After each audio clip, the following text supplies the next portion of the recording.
And get started. Welcome to this online symposium, which will explore the fascinating intersection between Stalinism and media in the 1930s with a focus on the Americas. And I'd like to begin by noting that the University of Alberta acknowledges that we are located on Treaty 6 territory and respects the histories, languages, and cultures of First Nations, Métis, Inuit, and all First Peoples of Canada, whose presence continues to enrich our vibrant community. And I would also like to thank the Holodomor Education and Research Consortium and the Canadian Institute of Ukrainian Studies for agreeing to host this event. And I'd like to specifically thank Jennifer Fedun, Andrea Kopelich, and Alexander Pankiev for their invaluable organizational support. And finally, I'd like to thank you all for showing up. Now, writing in 1940, which is I guess 83 years ago at this point, the American fellow traveling journalist turned strident anti-communist Eugene Lyons declared that the last 10 years, that is the 1930s, had been a red decade, during which Stalin's special brand of totalitarianism had haunted domestic political discourse. It was, he warned, a gun pointed at the heart and mind of America.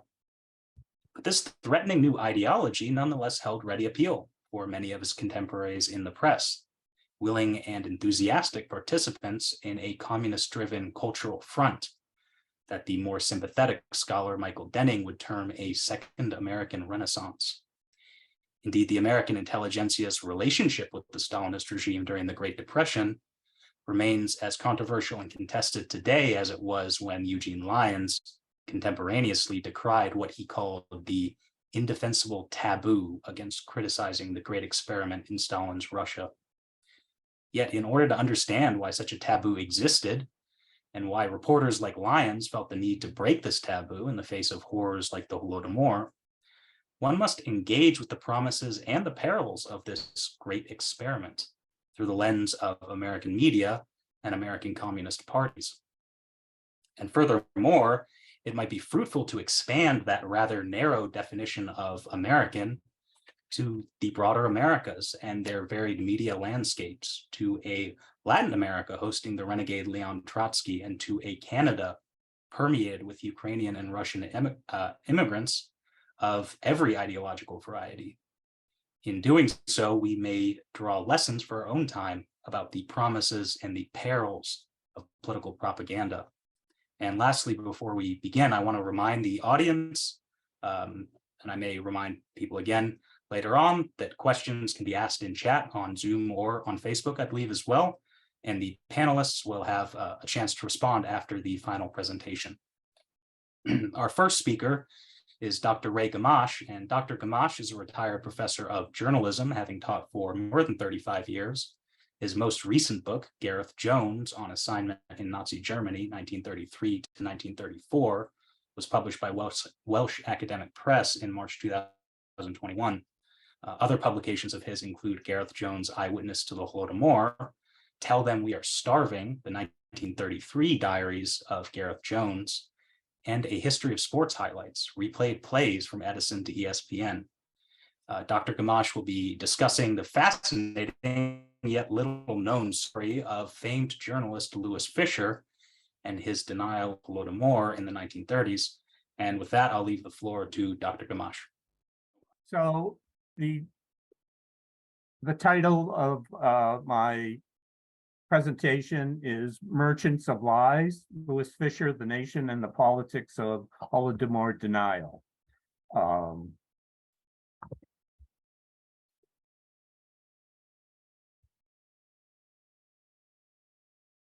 So I really became interested in this topic as a result of the yearly revocation campaign against Durante, which I believe has the unintended consequence of diminishing the role of other journalists. And so I wanted to investigate further Fisher's role in denying recognition of mass starvation in the Ukraine in favor of his promotion of U.S. recognition of the Soviet Union in November 1933. My basic research question being, why did he create and disseminate a discourse weaponized to portray famine coverage as Nazi propaganda? And certainly looking at his background as a Jew, it becomes important in what he does in terms of comparing the Soviet treatment of the Jews as opposed to the Nazi ideology of the Jews. And so I want to focus around three particular points. One of them being in the fall of 1932 and what he had to say about the grain requisitioning campaign. Secondly, in April and throughout the summer of 1933, while he was not in the Soviet Union, but his denials of the reporting of Malcolm Muggeridge and Jones, I would argue mostly about keeping in the forefront the idea of, again, U.S. recognition after FDR had become president. And thirdly, his attack on what he called Hearst's Russian famine in March 1935, involving, again, Gareth Jones, but also Harry Lang. Harry Lang's reporting in the Jewish Daily Forward or Forward, as well as Fred Beale, who comes back, an escaped prisoner from the U.S., was in the Soviet Union for 4 years, but then returns, faces prison time, but also defends Harry Lang and is criticized for that. So I try to contextualize Fisher's reporting in light of his experience as a Jew. His family came from a village outside of Kyiv, and his promotion of Stalinism while working for the Nation. And in that regard, the Nation, quite an important periodical here in the States, started publishing in the 1860s, continues today. But in the 30s, it was certainly a bastion of promoting Stalinism. And I conclude by considering some parallels in today's journalistic ecology. Just some quick background. Fisher grew up in Philadelphia. His parents had come from, and I don't, the Shmola in the Ukraine. He traveled to Palestine in 1919, 1920 as part of a Canadian force. He married Bertha Mark, who was a trained classical pianist from Latvia, and she introduced him to Europe. She founded a position as typist and translator for the Soviets, worked for them for quite a while, and helped to promote Fisher's journalism career, which starts in 1921 with the New York Post. And coincidentally, some of his first coverage was of the Volga famine as part of the American Relief Administration, where he went to Poland and noted what was happening to the Jews even then. And certainly one of his first significant articles was the assassination of the German foreign minister, Juba Rathenau, and that really set him on his path, I would suggest. Fisher returned to the U.S. for a while in 23 and tried to get with the Nation. They didn't hire him right away, but they accepted 3 of the 5 articles he presented them with. And they ran starting in January 1924, and I think by mid-year 1924 he was their correspondent in Moscow. My research is based on his Nation articles, book reviews from 1924 to 1935. I have completed a compendium of these, and I'll make those available at my ResearchGate website. It's pretty fascinating to read all parts of all of his articles. I tried to pick out those most pertinent to what was going on in the Soviet Union and as it applied to the Holodomor. One of the interesting pieces that he wrote later in his career, his chapter in The God That Failed, where he renounces Stalinism, finally, 1950.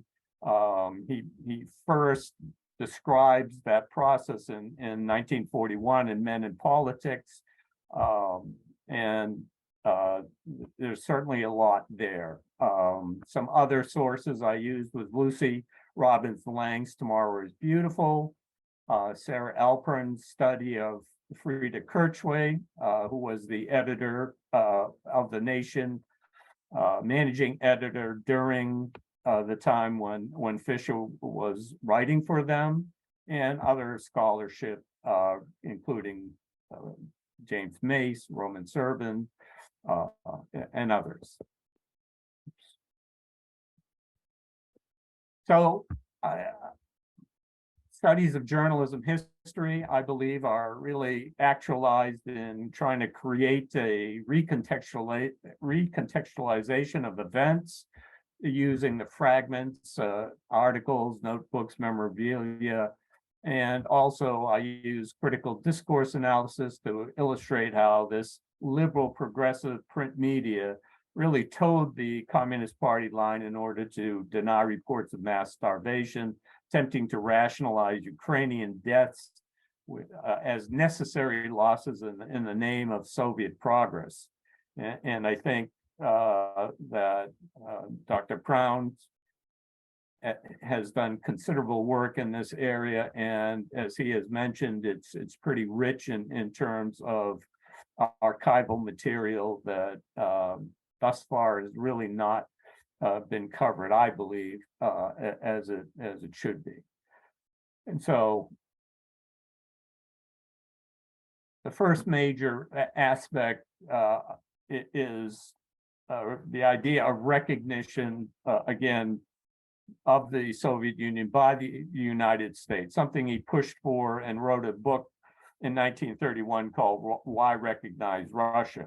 And at this time, the world was really in crisis mode in terms of a glut of wheat. There was more wheat at that time than they knew what to do with. The prices had dropped considerably. Western countries had blamed the Soviet Union when they came back onto the market, and after the 1930-31 harvest, the market was already glutted, and so this really got Fisher to posit that the wave for rapprochement between the Soviet Union and the United States was going to be through wheat. And that actually occurs later in 35 at the London Economic World Conference and the Wheat Conference, which ends up in an agreement signed by 26 nations in August of 1933, although it did not solve the problem of falling wheat prices. But an interesting quote that I found in that book is where he blames the U.S. media and world media for blaming the Soviet government. And he says, in such a crisis as this, men whose utterances and acts aggravate the difficulty, irritate the wound, and postpone the solution, or make it altogether impossible, bear a tremendous, awful responsibility on their shoulders. The sinister propaganda, the larger implications of which are too little understood, may be preparing for a horrible fate for an entire generation. And I see this as really projection on his part, because his warning will ultimately serve, it was his sinister propaganda that produced really the Ukrainians' horrible fate. And so that's what he was fighting for.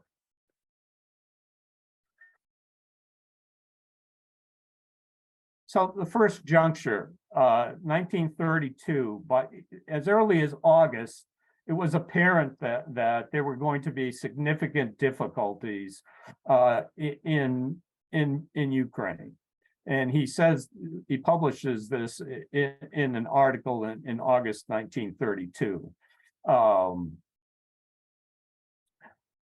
Right after that, in September of 1932, in Moscow, there's this official fete celebrating the 10-year anniversary of Fisher, Durante, and William Henry Chamberlain, and it's put on by Umansky and the Foreign Affairs Department for their 10 years as correspondents, and I believe this event is underappreciated in terms of the timing.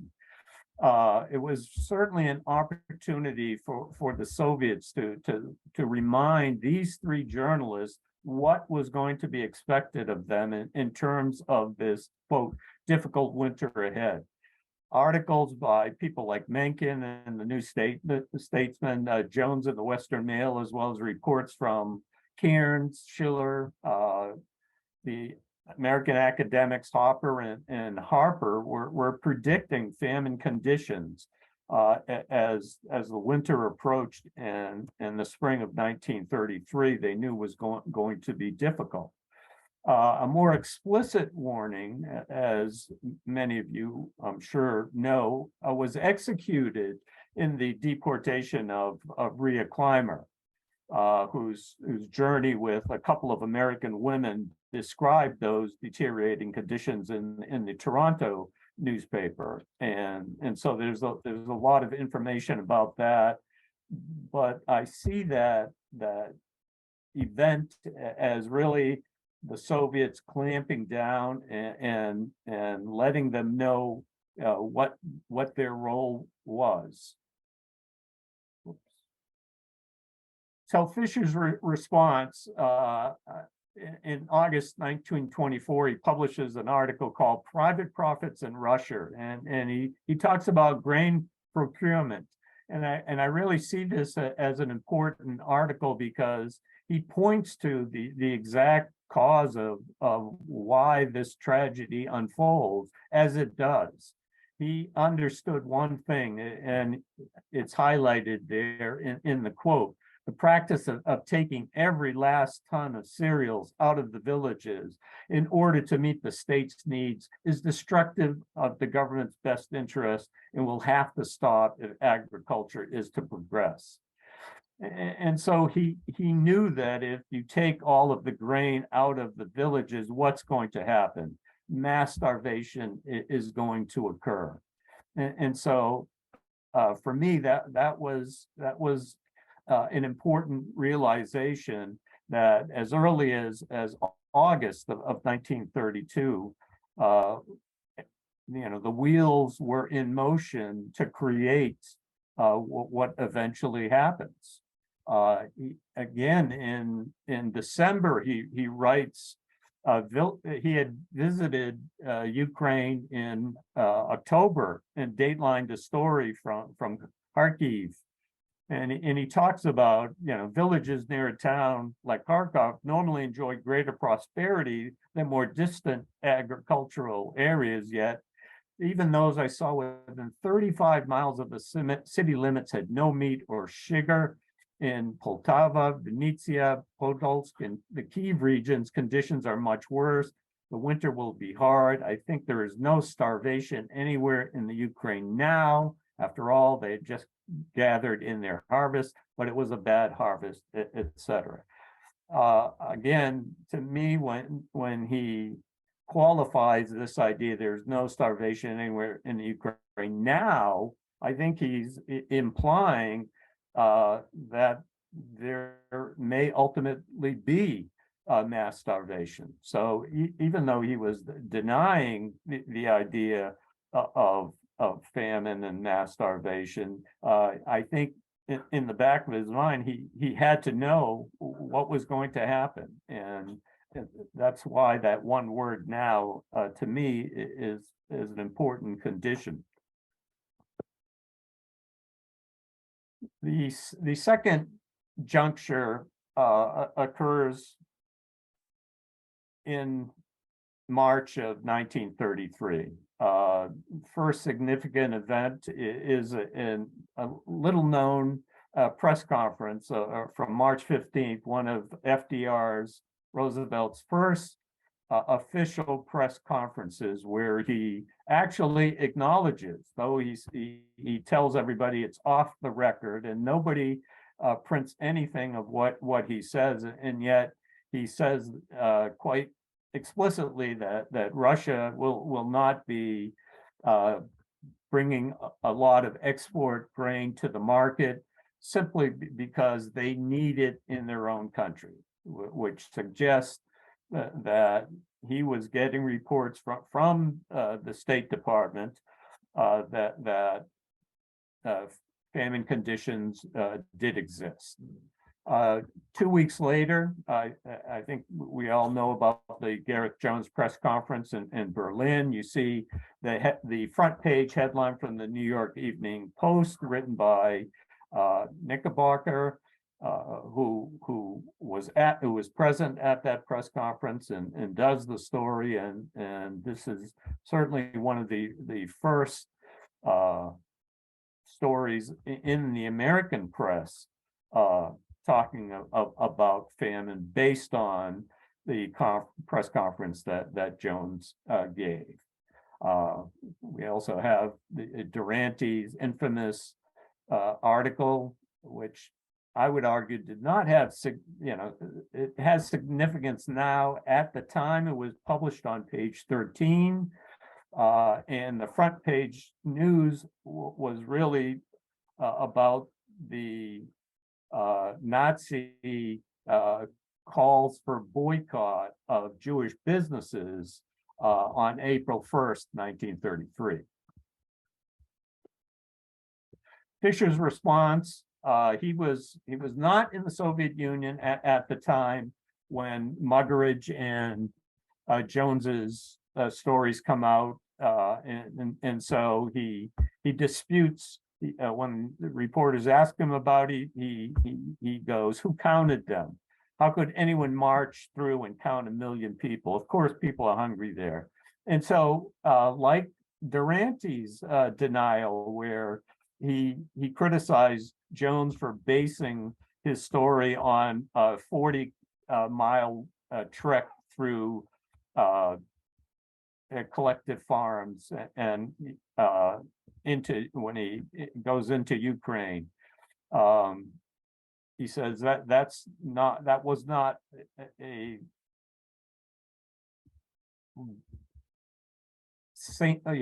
good sampling to base what he knew to be happening, and so that both Duranty and Fisher try to use quantification in order to dispute what Jones was saying. They both knew him. They both, I think, respected his intelligence, and that's why they attacked him in that way. And so,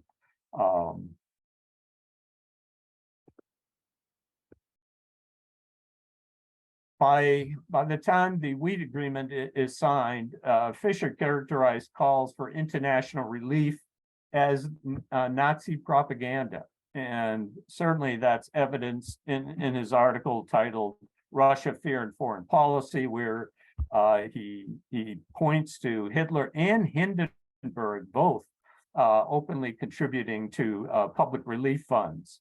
And of course, Fisher takes exception to that. And it's interesting that he calls any reporting of mass starvation as, excuse me, scare headlines and fake news to send up circulation in these depressed times. Last-ditch efforts to derail U.S. recognition of the Soviet Union, which was finalized on November 16th, 1933.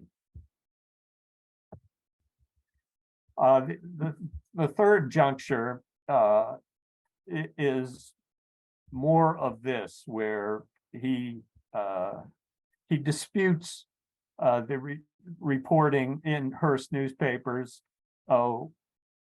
3 articles by Jones, a series by a convicted felon by the name of Thomas Walker, whose real name was Robert Greene. Fisher was fed information about Walker's traveling through the Soviet Union. They gave him the times when he first entered the country, when he left the country, and really debunked some of his reporting.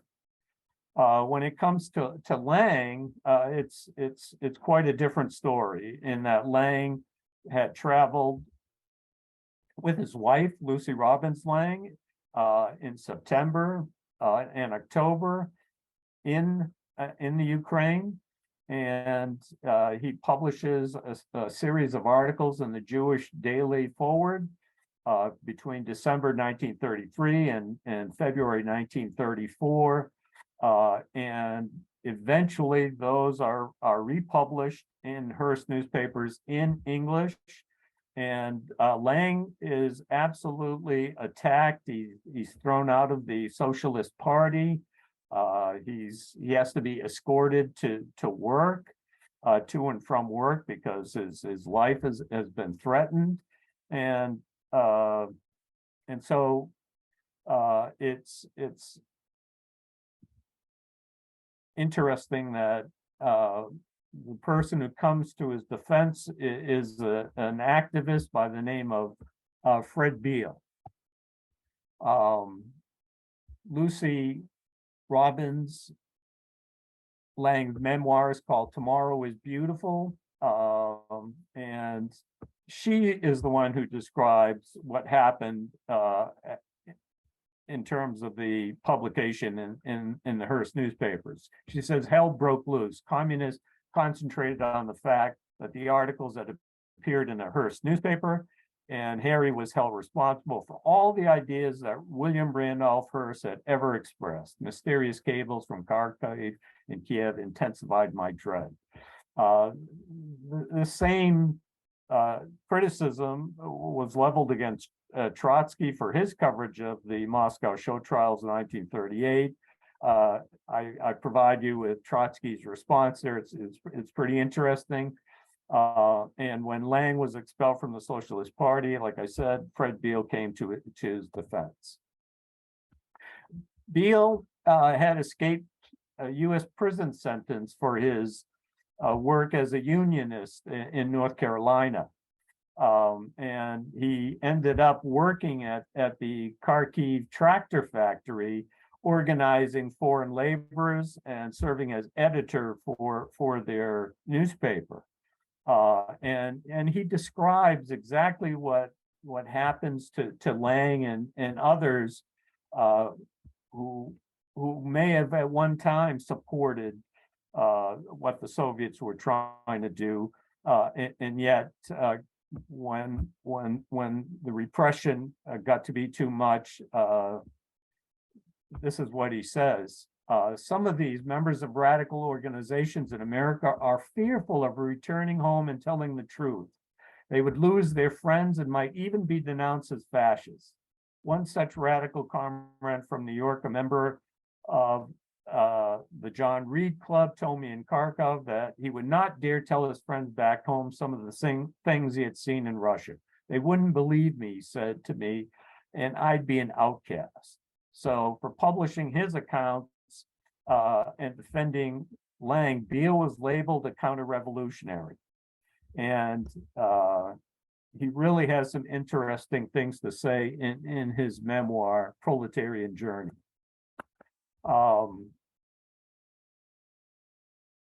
Fisher just attacked Hearst as being in cahoots with the Nazis. He says in one of the articles, debunking Walker's articles, that the Hearst organization and the Nazis are beginning to work more and more closely together. So this idea of guilt by association it is the trope that Fisher really initiates, and you can look at reviews of the movie Mr. Jones and find the same accusations that Jones was a Nazi sympathizer, something that I tried to debunk in my book on his coverage of them. What's interesting to me is Fisher's stance. Some of his earliest articles, he talks about the Soviet treatment of Jews and the way that, as he says, now Jews manage huge state farms, guide the work of oil refineries, run railroads, lay highways, and manage plants. But he never really admits that, as he said, this sad paradox of what happened was really the result of attempting to build the workers' paradise. The idea of merchants of lies was something that Trotsky really coined the phrase. I feel like it's important to engage how the nation really used Fisher's reporting to toe the Communist Party line here in the States. It's something that I think it has been under studied, and hopefully this paper will add to it. If past and present are capable of informing about and reflecting back on each other, then I think a narrative emerges in which Ukraine is again forced to repel the existential threat posed by an invading force from Russia intent on obliterating Ukrainian culture and identity. Here in the US, we have people like Tucker Carlson, Noam Chomsky, Senator Rand Paul have taken on the roles of Fisher, Shaw, and Harriet, selling this Putin-esque Trumpian dystopic worldview that autocracies funded by hyper oligarchs can solve the problems that invariably accompany their greedy ambitions to control by eliminating opposition.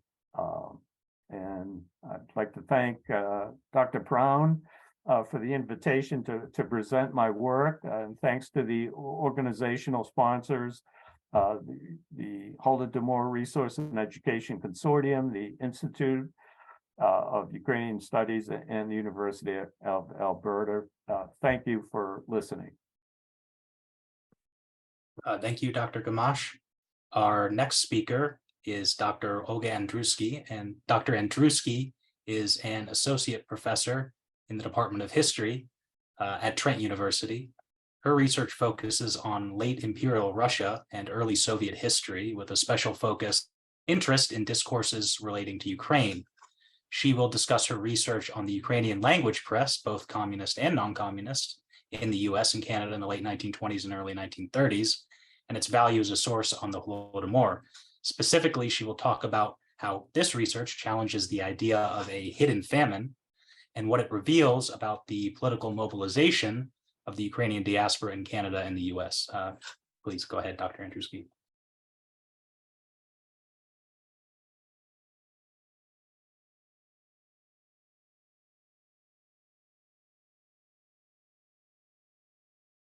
Can you see my screen? Yep. You can see the slide. Yes, it is. It's not enlarged, but we can see the slide, the small slide. Now it's enlarged, right? Yes, perfect. Okay, good.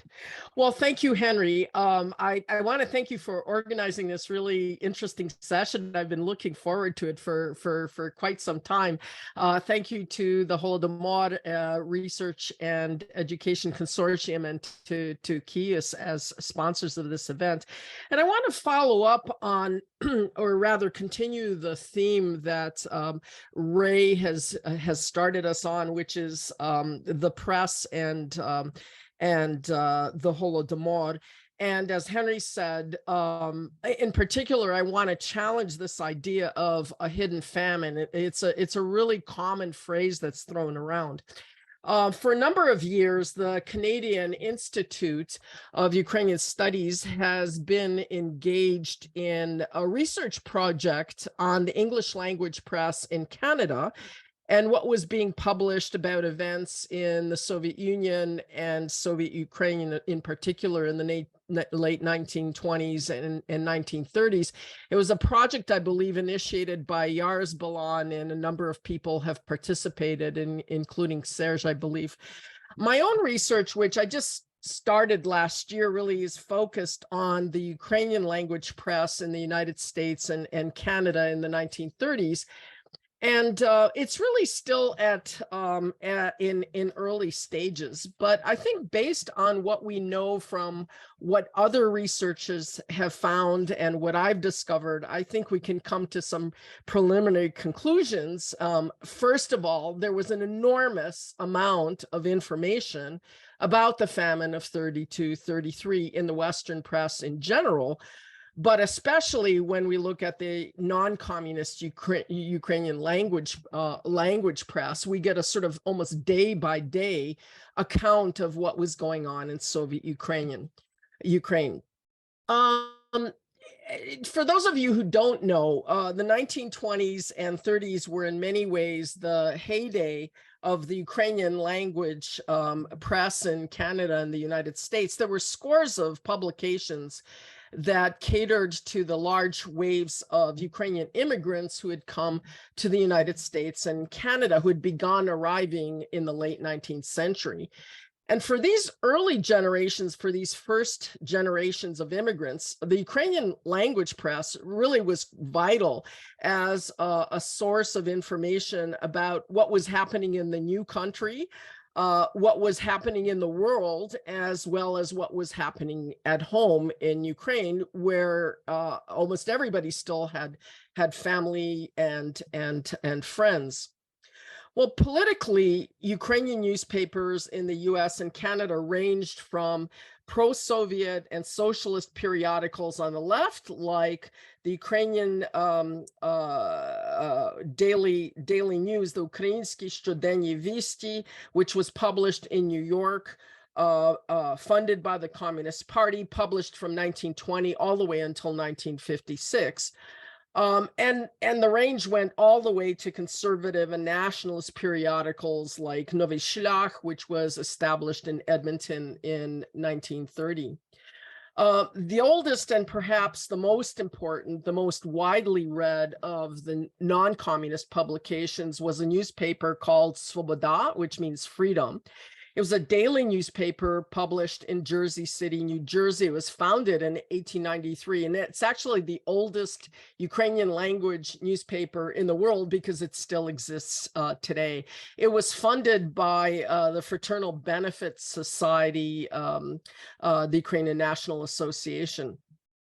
The editor of Svoboda from 1926 on was this man, Luka Mishuha, who was in many ways representative of this post-1917 wave of immigrants from Ukraine, many of whom had been involved in the struggles for Ukrainian statehood between 1917 and 1921, and who had already encountered Bolshevik authority during those years. As a group, they were more highly educated and urban than the first wave of immigrants. They were politically engaged and they were globally connected. And this wave included former soldiers and officers, diplomats, political activists of various kinds. That is, they were part of a political immigration with strong and active links to colleagues, friends, and family in interwar Poland, to the emigres in Czechoslovakia and Romania. Mishuha himself had arrived in the United States in 1921 as an emissary from the Western Ukrainian People's Republic, and then stayed on to serve as editor of Svoboda for nearly 30 years into the 1950s. Well, Svoboda is sometimes referred to as a nationalist newspaper. But this, I would argue, is really part of this kind of terminological and conceptual confusion that plagues a lot of English language scholarship on Ukraine and Ukrainians. That is, the term national has often been applied to anyone who identifies themselves as Ukrainian, who was not pro-Bolshevik or pro-Soviet. And in fact, this is a replication of the language and rhetoric used in Soviet and communist sources, which invariably conflates a very wide range of political organizations and activists. And I think importantly, obscures the radical and socialist roots of the Ukrainian national movement in the late 19th and early 20th century. Well, there were, of course, nationalists in the narrow sense of the word in the late 1920s and early 30s, but there were also lots of Ukrainian activists who were national Democrats or socialists who were progressive, but not members of the Communist Party and not pro-Soviet. So Svoboda's interesting as a newspaper, not simply because it was the best read and the largest and the oldest newspaper, but because it was also remarkably ecumenical. During the interwar period, its correspondence included a number of socialists like Panas Fedenko, who had been a socialist from before 1917 and who remained active in the Socialist International even after he emigrated to Czechoslovakia in the interwar period. And if we look at a list of Svoboda's contributors, they really capture the full spectrum of Ukrainian politics, apart from communists, of course. Lev Mishuha himself always described his political orientation as National Democrat. Well, in the 1920s, much of the foreign news on the pages of Svoboda and other Ukrainian language newspapers, both communist and non-communist, was dominated by the situation in Poland. That is, the escalating tensions, the escalating violence between Polish authorities and the Ukrainian population of Eastern Halichina. This was a matter of great interest to readers of Ukrainian language publications because many of them came from Western Ukraine, which was then under Poland and still had many close ties. By 1929, however, we see a shift in the spotlight. Of course, the communist press begins to highlight the achievements of the first five-year plan.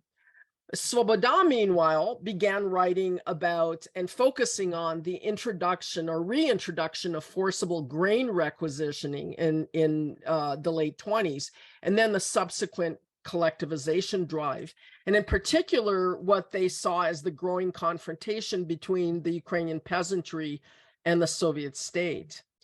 In this early phase, Svoboda focused on stories of peasant resistance, which ironically were widely reported in the Soviet press at the time.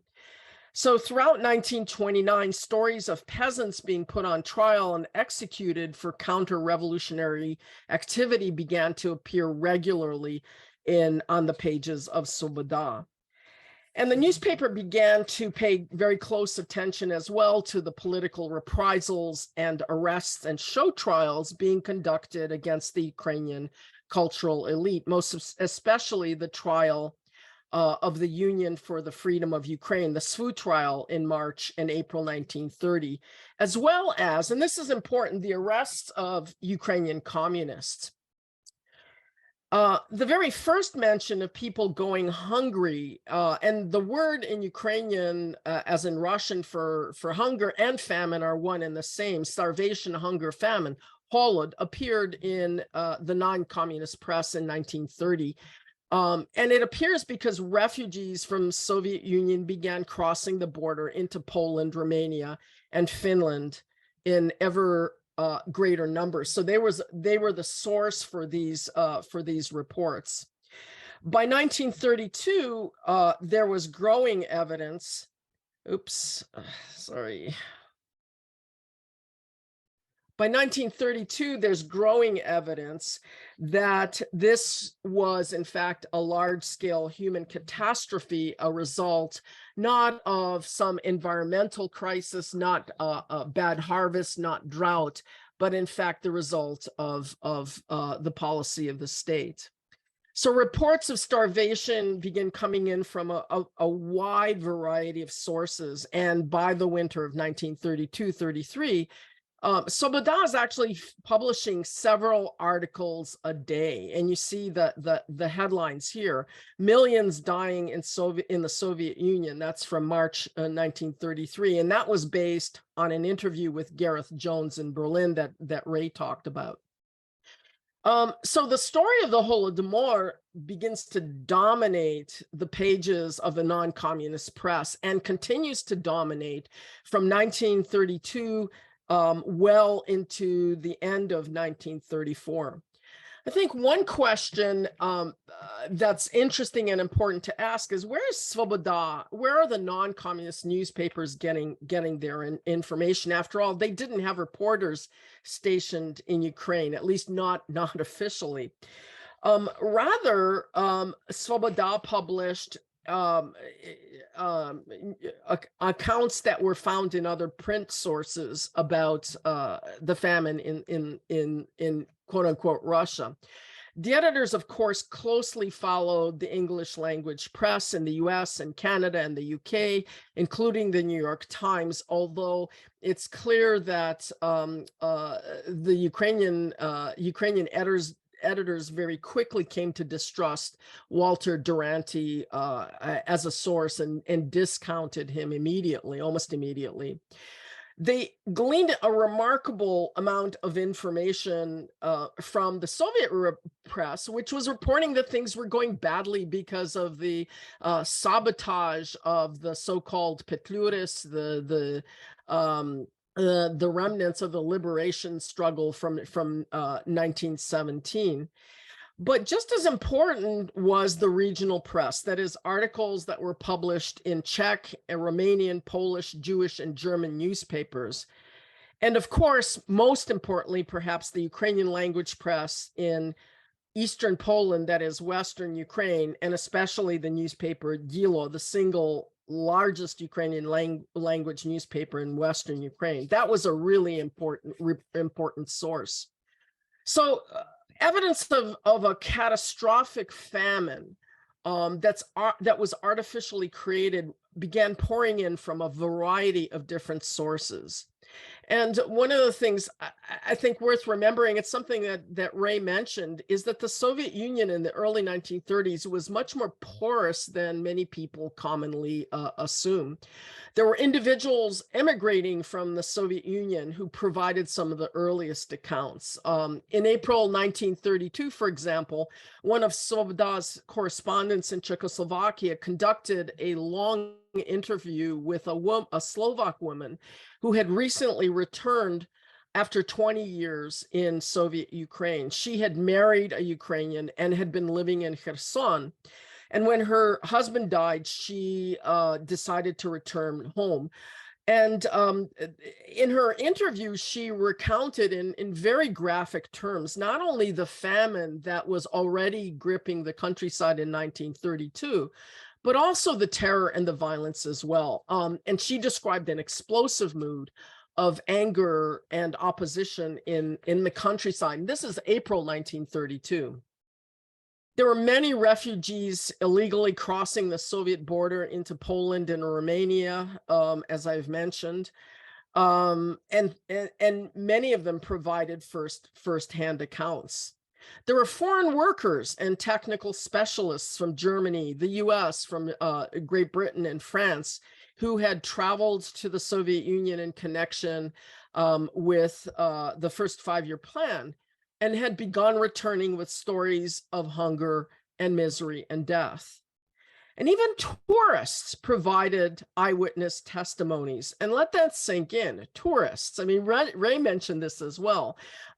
Interest was actually founded, I think, in 1931.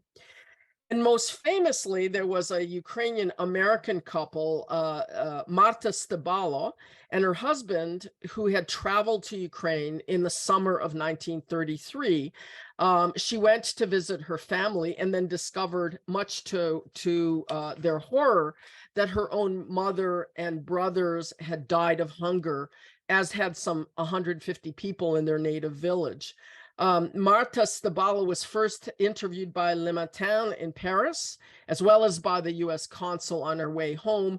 The story made the New York Times and other American papers. And here you see an excerpt from that story. But perhaps the most unique source of information were the letters. Letters from Mennonites. The Mennonite board in Rostern in central Saskatchewan was at one point getting something like 700 to 800 letters a week from people in Soviet Ukraine asking for help. And of course, there were many, many letters from Ukrainians themselves. Some of the letters were sent directly to Ukrainian newspapers from Eastern Ukraine. Remarkably, a letter arrived in the offices of Dilo in Lviv in July 1932 from Stalinist, from the Donetsk region, describing what was going on there. But most of the letters were sent to friends and family abroad. They arrived in Canada and the US, some of which even made their way into the English language press. And it's the letters, when you look at the Canadian press and the Ukrainian language press, which really fill in this gruesome picture of not just starvation and death, but also of terror and violence.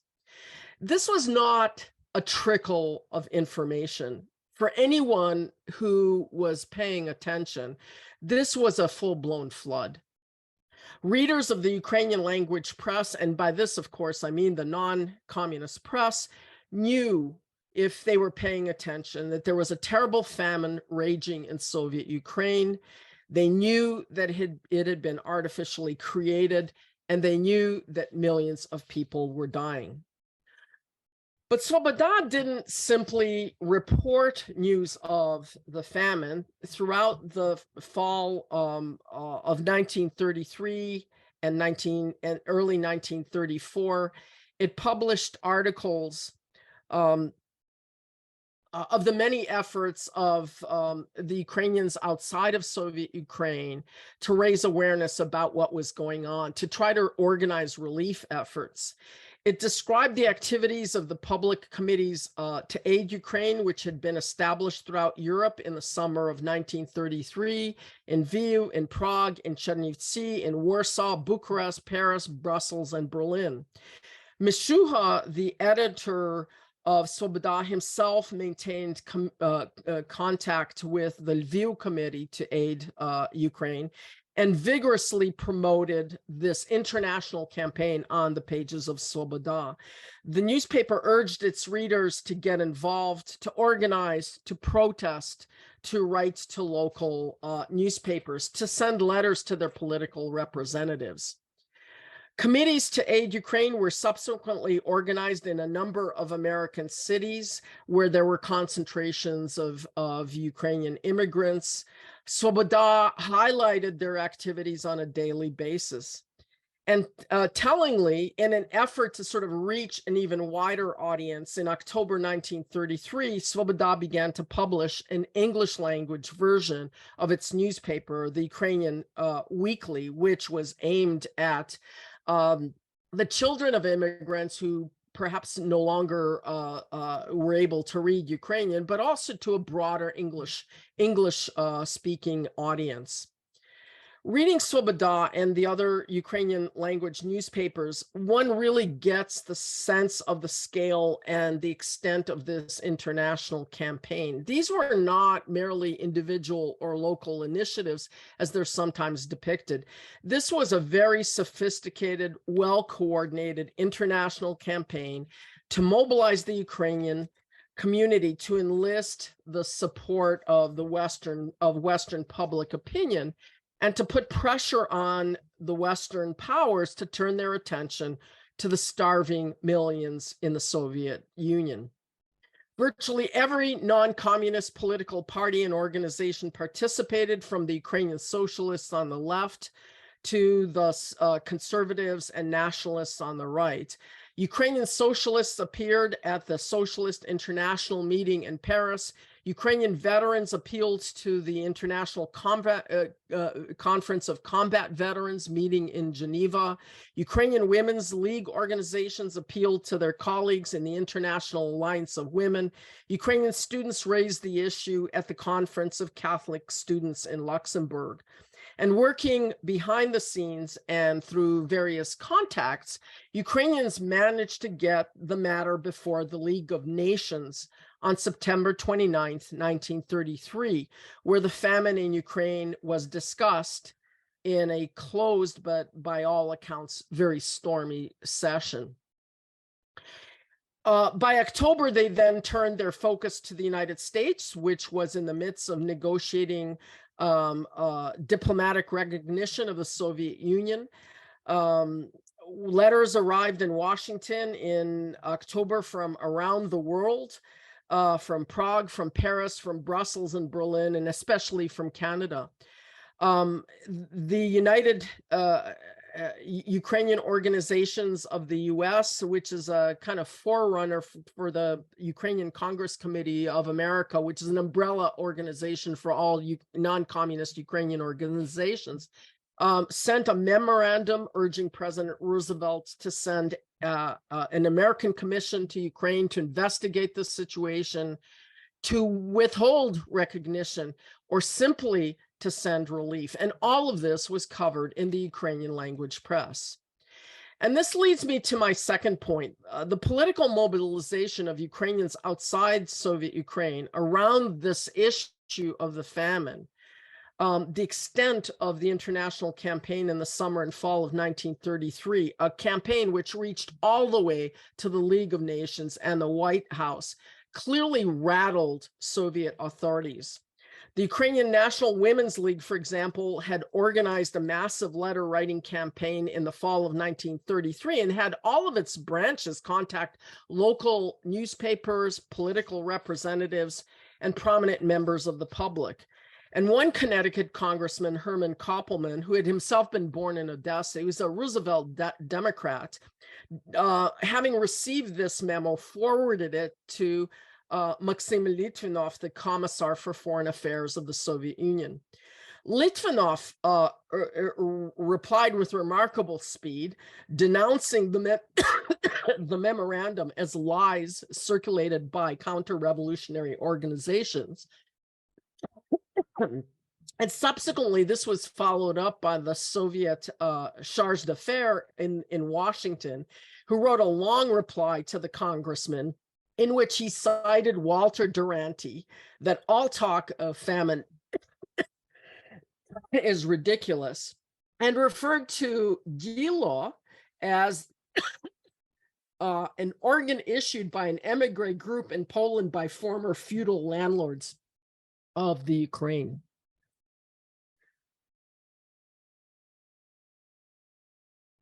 The very fact of the swift reply is evidence of how seriously the Soviet leadership took diplomatic relations with the US in the winter of 1933.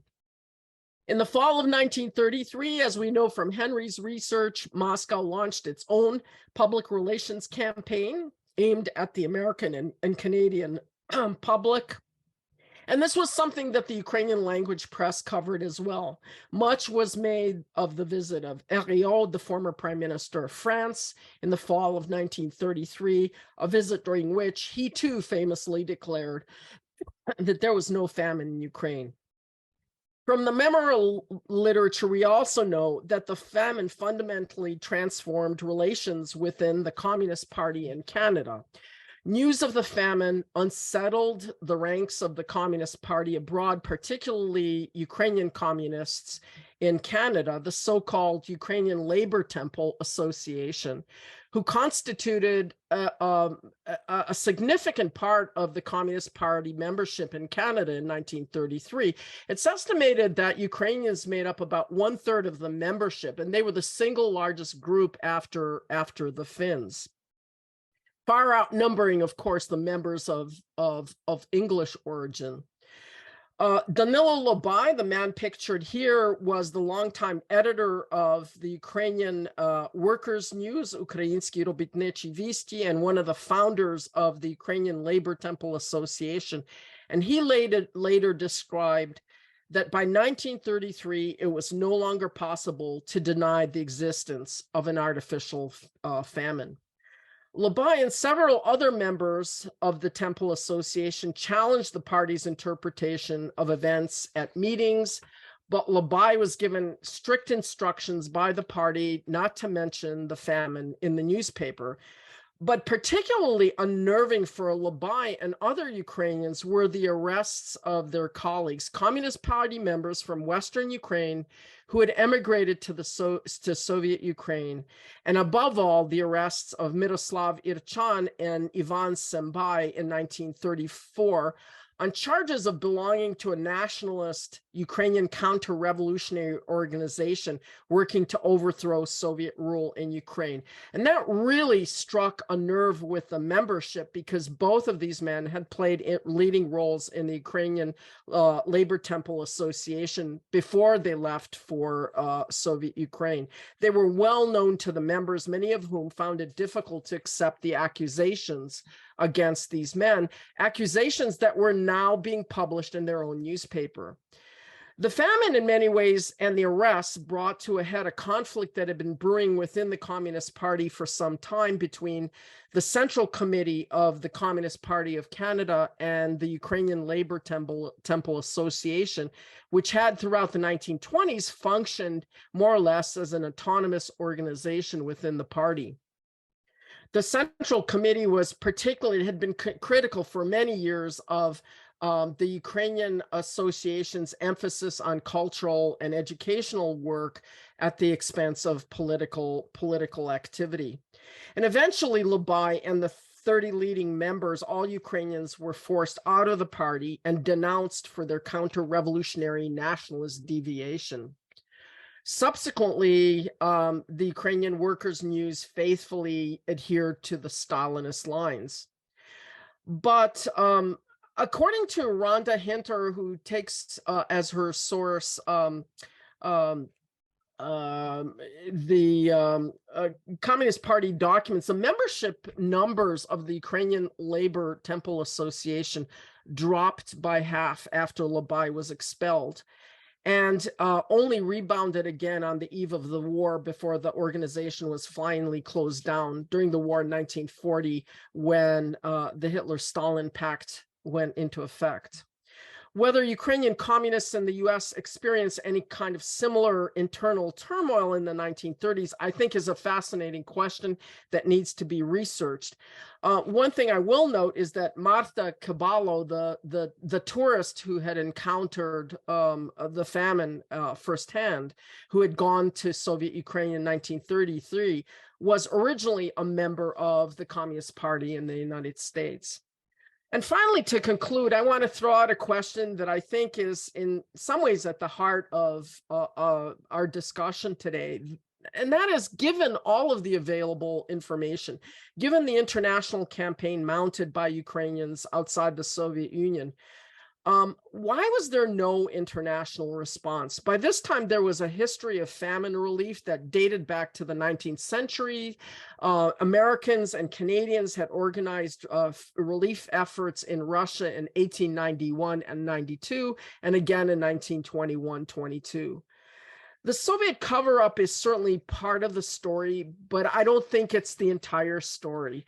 We now know that Soviet denials notwithstanding, information was widely available, and that public and official circles in the West were much better informed than originally assumed. The famine wasn't so much hidden as it was passed over, deliberately muted in official circles in the West. There was that strange taboo, as Ray had mentioned, against criticizing. This was actually from Eugene Lyons, taboo against criticizing the Soviet Union, which was something that Eugene Lyons was trying to understand when he wrote the Red Decade. I think it's a question that kind of naturally arises out of my research, and a question that I hope we can get to later in the discussion. Thank you, Dr. Andriewsky. Our next speaker is Dr. Serge Cipko. Dr. Cipko is the Assistant Director of Research at the Canadian Institute of Ukrainian Studies here at the University of Alberta, and the author of the book Starving Ukraine, the Holodomor and Canada's Response. Dr. Cipko will be sharing insights from research conducted on Canada and also Argentina's response to the Holodomor. He is engaged in a long-term project about the parallel US response as well, focusing on the Ukrainian-Canadian community, or the Ukrainian-American community during 1932 to 1934, and he will also refer to findings made thus far in this study. Please, Dr. Cipko. Thank you, Henry. And as you mentioned, I will be mostly sharing insights from research conducted on Canada and Argentina's response to the Holodomor. And my comments are going to be quite broad. Both these countries, Canada and Argentina, I should say, I don't have a PowerPoint presentation, as you can tell. We're comparable in terms of population, which lends them very well for a comparison. Canada at the start of the 1930s decade had a population of approximately 10 million inhabitants, and Argentina's population around the same time was around 12 million. Furthermore, both countries had been receiving immigrants from other parts of the world, especially Europe, on a large scale, and this included Ukraine. Many mainstream newspapers circulated in Canada and Argentina, but what is also important to note, and we of course saw many examples from this in Olga's presentation, is that immigrant groups published periodicals in languages other than English and French. In the case of Canada, and besides Spanish, in the case of Argentina. In 1932, according to the Winnipeg Free Press, 43 newspapers were published in Canada in the foreign language. These included 9 dailies. Of these 9 dailies, 3 were Chinese, 3 were described as Jewish, 2 Japanese, and 1 Finnish. In addition, there were 7 Ukrainian periodicals, and Olga made reference to some of these in her PowerPoint presentation. 7 Ukrainian periodicals, 6 published in Winnipeg and 1 in Edmonton. There was a further 6 periodicals published in German, 3 Icelandic periodicals, 3 Hungarian, 3 Italian, 2 Swedish, 2 Danish, 2 Norwegian, 2 Polish, and 1 Spanish. One of these 7 Ukrainian periodicals was Ukrainsky Robitnichi Visti, the Ukrainian labor news, which Olga has made a reference to. And that was published in Winnipeg by the pro-Soviet Ukrainian Labor Farmer Temple Association. It had more than 8,000 subscribers in 1930. I should note that a smaller number of Ukrainians belong to another pro-Soviet, many of my remarks today will be focused on the pro-Soviet movement in both Canada and Argentina. So a smaller number of Ukrainians belong to another pro-Soviet organization in Canada, the Russian Workers and Farmers Clubs. That organization was founded in 1930, had branches across Canada, and published the periodical Kanadsky Gudok, which translates as the Canadian Whistle. It was translated as the Canadian Whistle. In Canada, this is for context, the 1931 census counted 225,113 Ukrainians. But Ukrainian community leaders thought that the number was higher, an estimated 350,000 Ukrainians in Canada and their descendants. Now, there was no comparable census conducted in Argentina, and that is true to today, that the census count does not include the question on ethnic origin. But there were an estimated 100,000 Ukrainians and descendants living in that South American republic around 1933. Most of the Ukrainians came from Western Ukraine during the 1920s and into the Depression years. As in Canada and elsewhere, there was pro-Soviet sentiment among some of the Ukrainian immigrants in Argentina. In Canada, the federal government, led by Richard Bennett of the Conservative Party, had used Section 98 of the Criminal Code to outlaw the Communist Party of Canada in 1931. And in Argentina, around the same time, there was a crackdown on Communist Front organizations. The government in power at that time was led by Agustín Pedro Justo, who, among other things, was a military officer who took part in a coup in 1930. While there were cases of deportations in both countries, I wanted to share with you the story of one case where resettlement took place willingly, in this instance, from Canada to the Soviet Union. And I wanted to just share this one particular example because it's quite remarkable, and just to show you the strength of pro-Soviet sentiment, at least in this one personal case. At the close of 1933, the newspaper Winnipeg Tribune reported that Jack Nakov, a former coal miner in Alberta, took his pro-Soviet sympathies to such lengths as to name his Canadian-born son Stalin, pack his family's bags, and with his wife and son boarded the ship, the Duchess of York in St. John, New Brunswick, that then set sail to the Soviet Union. The local pro-Soviet organization among Ukrainians in Argentina in 1933 was the Union of Ukrainian and Belarusian Workers' Organizations, which claimed a membership in the course of their underground existence of over 3,000.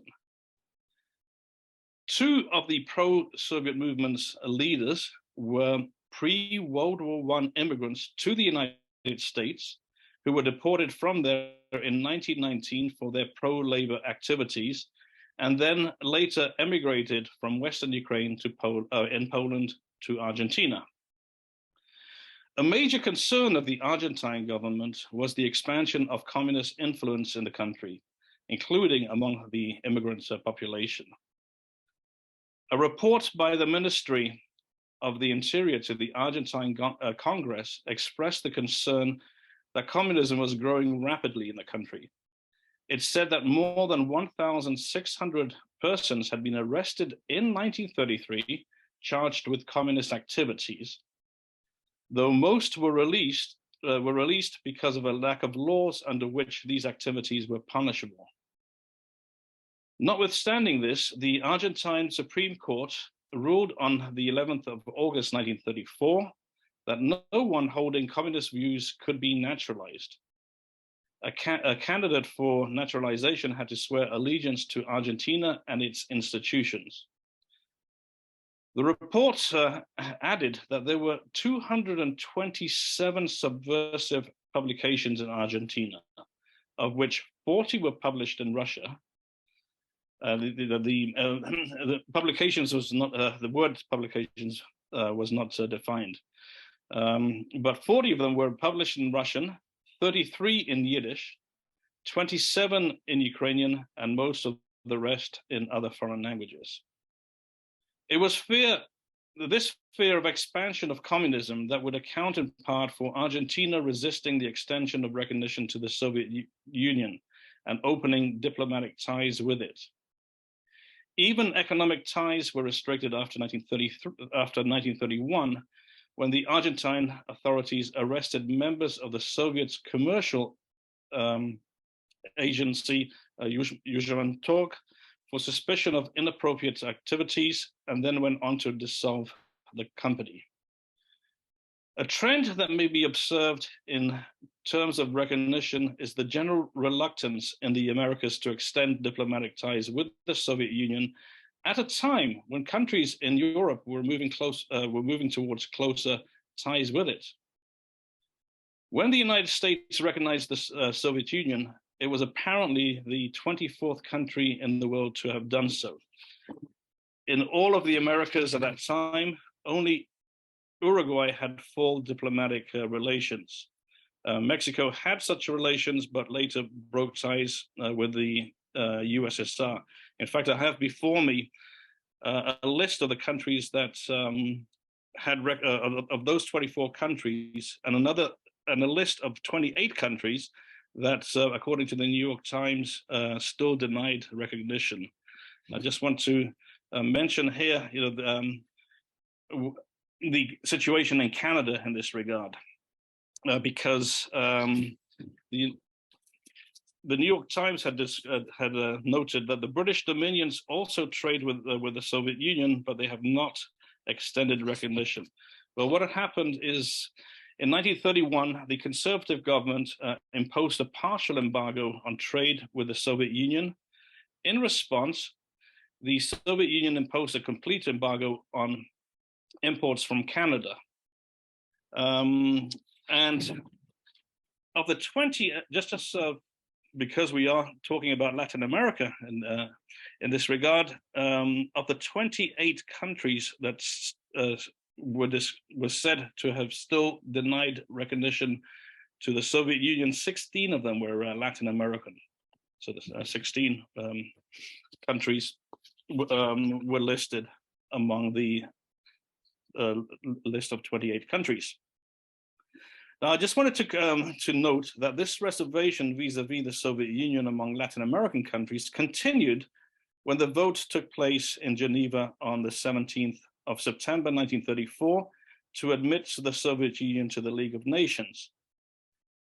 The three countries that voted against the acceptance of the Soviet Union into the League of Nations were actually the European ones of Switzerland, and that is quite significant because Switzerland was the seat, or Geneva was the seat of the League of Nations. So the three countries were Switzerland, Portugal, and the Netherlands. But 5 of the 7 members of the League of Nations that abstained were Latin American countries. So the 7 countries that abstained in alphabetical order were Argentina, Belgium, Cuba, Luxembourg, Panama, Peru, and Venezuela. In the case of Panama, we know that the famine was a factor in its decision. According to the New York Times, and I'll quote the New York Times, the Panama delegate recorded with his abstention the statement that he did not feel justified in voting for Russia's admission after reading in the press about the condition of her starving masses, end of quote. Now, Canada was among the 38 countries that voted to admit the Soviet Union.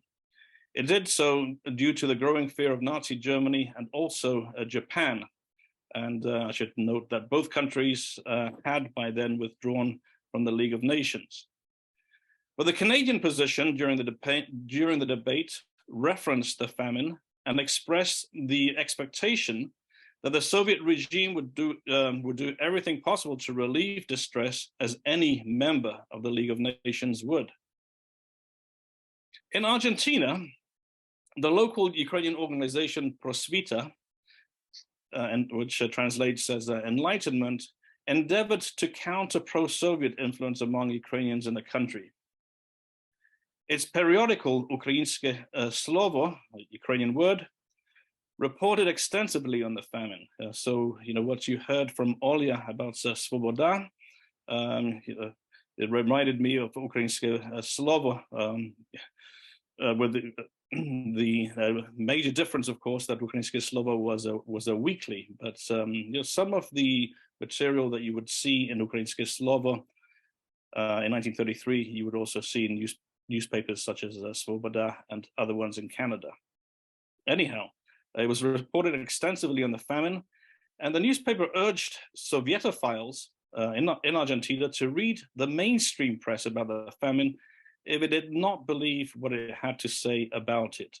And the famine was reported in the mainstream press in Argentina, although not to the extent that it was reported in North America, but nonetheless, there was enough material there for Ukrainske Slovo to draw attention to those reports and urge Sovietophiles to pay attention to them.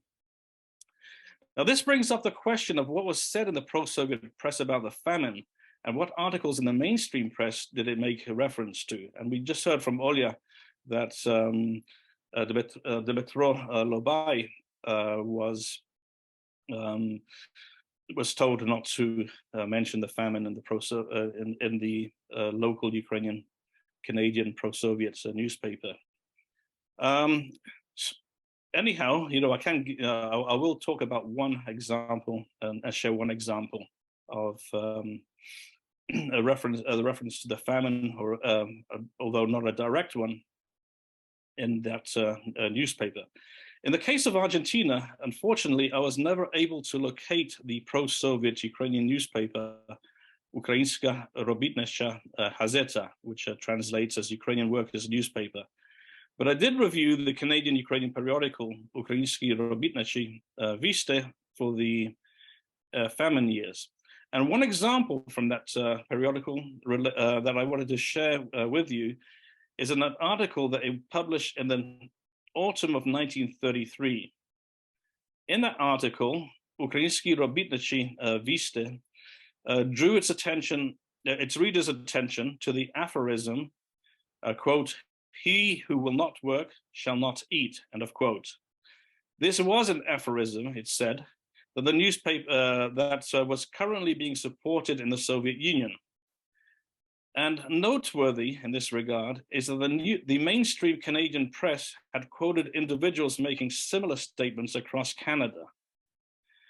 In late June 1933, the Calgary Herald introduced its readers to George Palmer, who was a former staff reporter for the Moscow Daily News and had been in the Soviet Union from April to December 1932.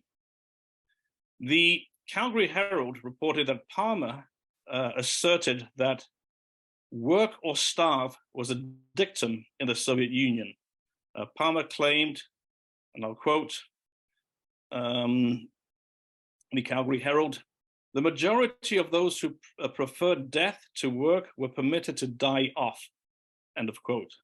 And I wanted to add here that Palmer was also a past Calgary Herald reporter. Now, it is clear from a review of Ukrainsky Robitnachi Viste that when it came to the mainstream press, it preferred the accounts of Walter Duranty and the Netherlands-born Canadian journalist Pierre Van Passen over others. Now, Pierre Van Passen had been assigned by the Toronto Star to go to Ukraine to investigate the reports about famine. And this assignment had generated some anticipation. Thus, the Ukrainian Orthodox priest, Reverend Dmytro Lysyshyn, wrote a letter to the Toronto Star that was published on the 28th of September, 1933, in response to a letter by Ivan Petelka that was published in the same newspaper. Reverend Lysyshyn said that Petelka glorified the Soviet regime in Ukraine and went on to say that, quote, "To what extent the Ukrainian workers and peasants are satisfied with the Soviets, I have only to refer the readers to the recent reports from the Ukraine by such able correspondents as Mr. Pierre Van Passen, an article by Dr. Ewald Amende, the General Secretary of the Congress of European Nationalities, and a host of others, end of quote. While Van Passen wrote about the famine, he did not write about it in the same way as, say, Gareth Jones. And ultimately, his writings, detracted from the gravity of the famine. A month later, in October 1933, the newspaper, the Oshawa Daily Times, reported that a rally, and Olga had also made a reference to rallies, there were 85 rallies in Canada during 1933, 1934 that had mentioned the famine from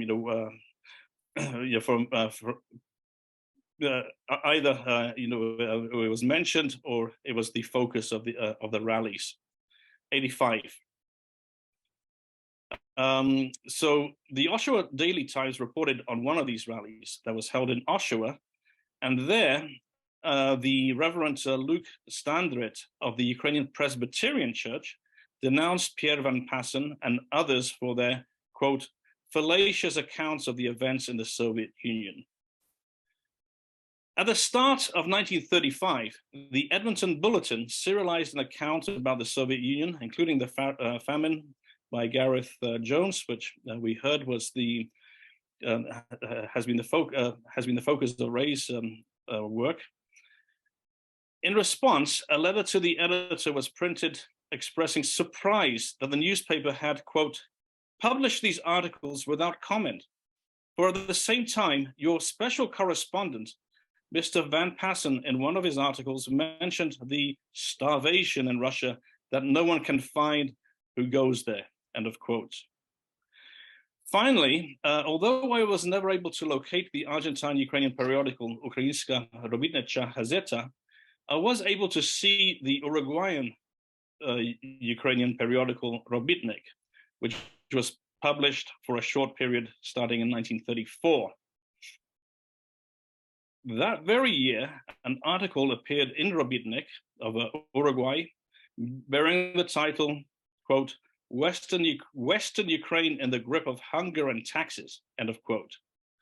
The article was reacting to statements about famine in Soviet Ukraine.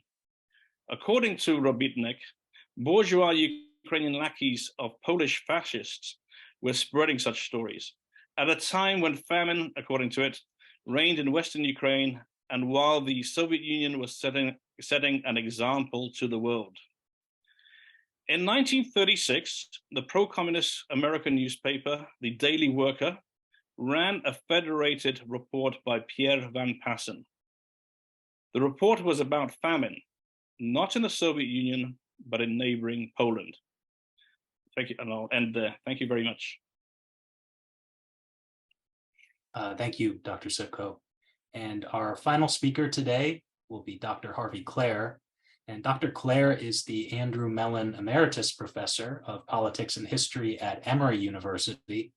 He is the author and co-author of 15 books, including Spies, The Rise and Fall of the KGB, and played a key role in the declassification of top secret NSA files revealing extensive Soviet espionage in the US. And moving us forward 2 decades, Dr. Klehr's talk will examine kind of the fallout in the West from Nikita Khrushchev's, who was Stalin's successor, repudiation of Stalinist ideology and politics in 1956. Specifically, his presentation will discuss the extraordinary confrontations between a delegation of Canadian Communist Party officials and the highest leaders of the Communist Party of the Soviet Union during a visit to Moscow late that year. Please, Dr. Klehr, go ahead.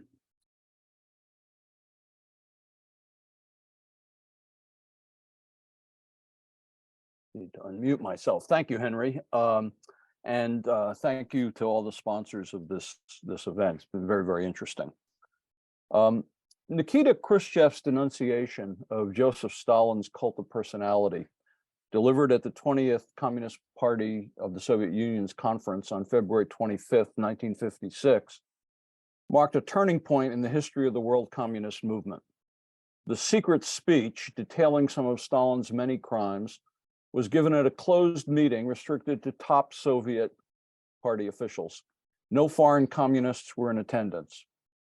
But inevitably, accounts of Khrushchev's earth-shattering repudiation of the legacy of the Soviet Union's long-serving supreme leader began to leak out.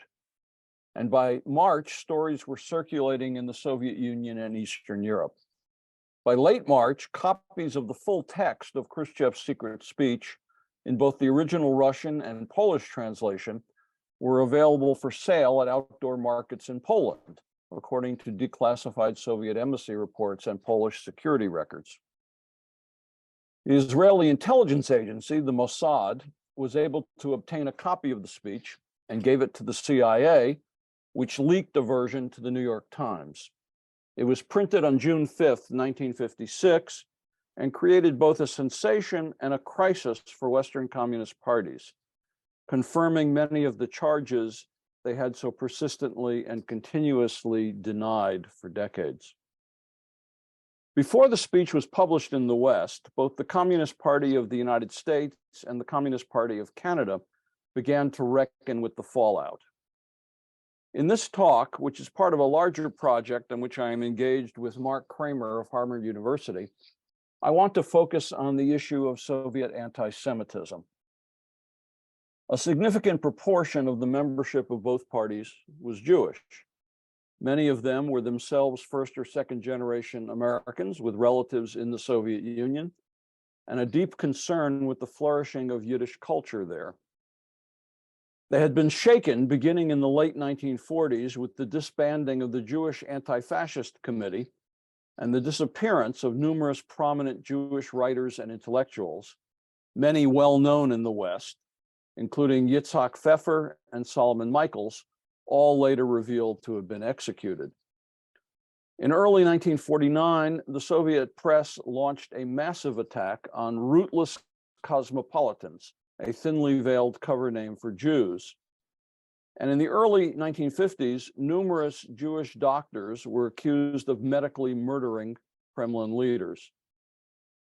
11 of the 14 communist leaders convicted in Prague in 1952, including Rudolf Slansky, were Jewish.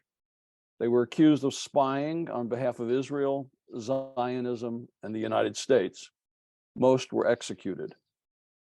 In April of 1956, after Khrushchev's speech, but before its publication, a Yiddish communist newspaper in Poland published an account of the murder of the Yiddish intelligentsia on charges of plotting with Zionists and imperialists. The Communist Party of the United States Yiddish language newspaper, the Morgen Freiheit, reeled as its angry readers and editors tried to make sense of how the nation they had praised for abolishing anti-Semitism had, less than a decade after the Holocaust, launched a series of murderous assaults on Jews and Jewish culture.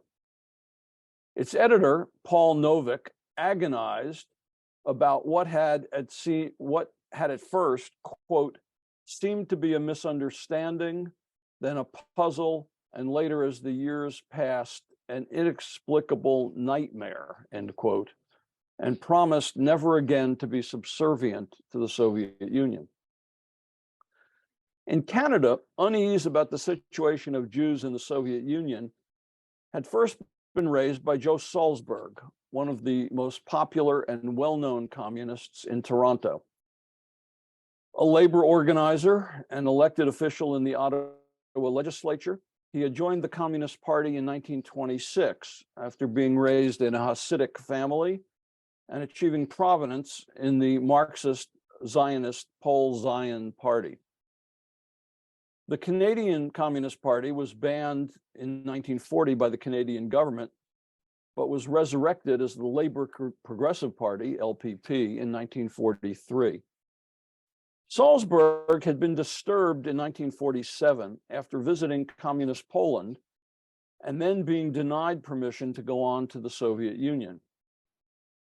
As attacks on Soviet Jews accelerated, he had asked the Canadian Party leadership to intervene with the Soviets, but was rebuffed. Hoping to persuade his comrades to change their minds, he did not go public with his concerns, reluctant, according to him later, to supply ammunition to anti-communists. In fact, he deliberately lied, publicly calling charges of Soviet anti-Semitism, quote, the big lie, end quote. By 1955, however, he had had enough. Salzburg accused the Soviet Union of practicing anti-Semitism before the LLP National Executive Committee, and as a result was removed from that body. After Khrushchev's speech, however, he was vindicated and put back on the NEC. The Labor Progressive Party then asked the Soviets for a meeting with a special committee to discuss the issue of Soviet anti-Semitism.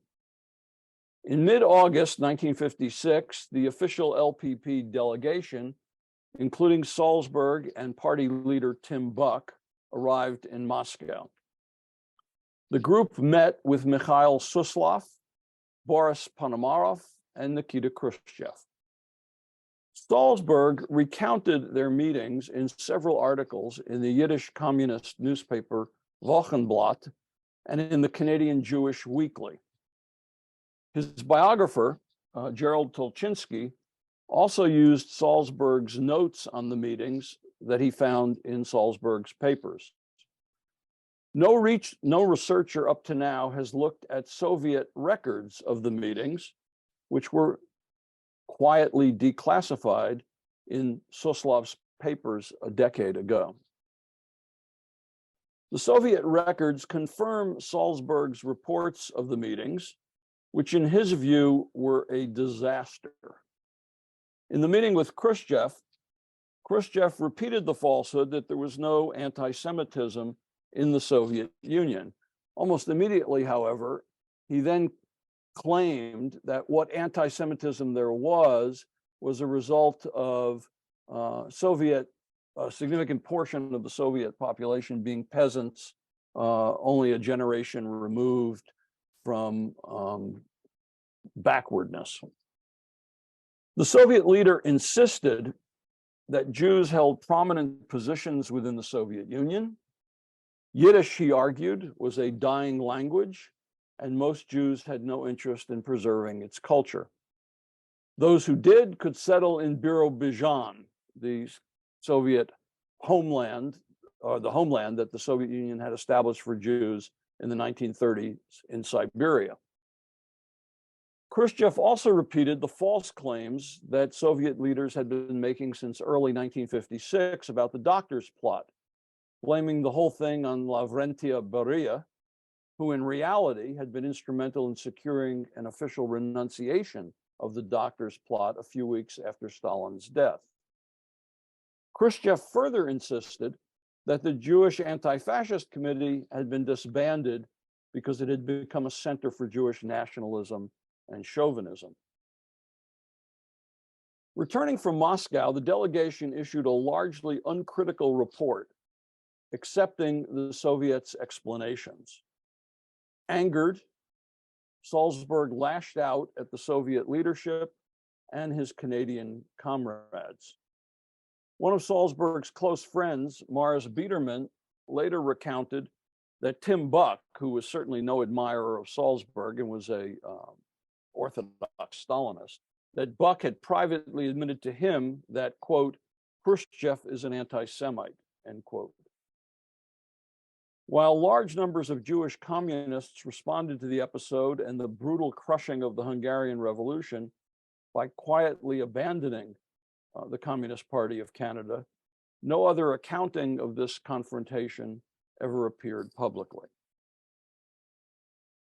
We now have two additional sources of information about the meetings between the Canadian Communist delegation and Soviet officials. The first comes from Tim Buck himself. The second comes from, as I mentioned a moment ago, Soviet-era archives of Mikhail Suslov, a high-ranking Soviet Communist Party official who was one of the most powerful men in the Soviet Union from the 1950s until his death in 1982. Now I really want to focus largely on this first news source, that is Tim Buck. The American communists were unable to request or obtain a meeting with Soviet officials because in 1956, they had no way to have any direct ties to the Soviet Union.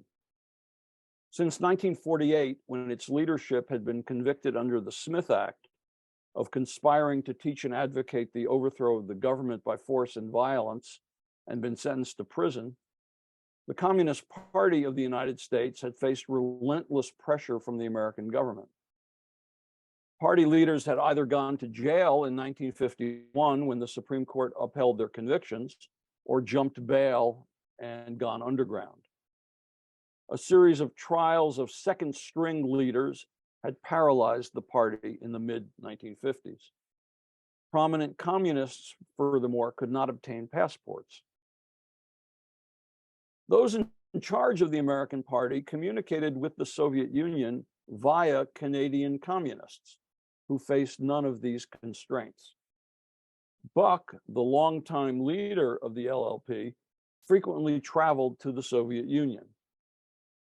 He funneled Soviet funds to the Communist Party of the United States, using his girlfriend, Elizabeth Maskola, as a courier, and he regularly met with a man appointed by the Communist Party of the United States to liaison with the LLP, to keep the Americans informed of Soviet activities and decisions, and to relay news about the Communist Party.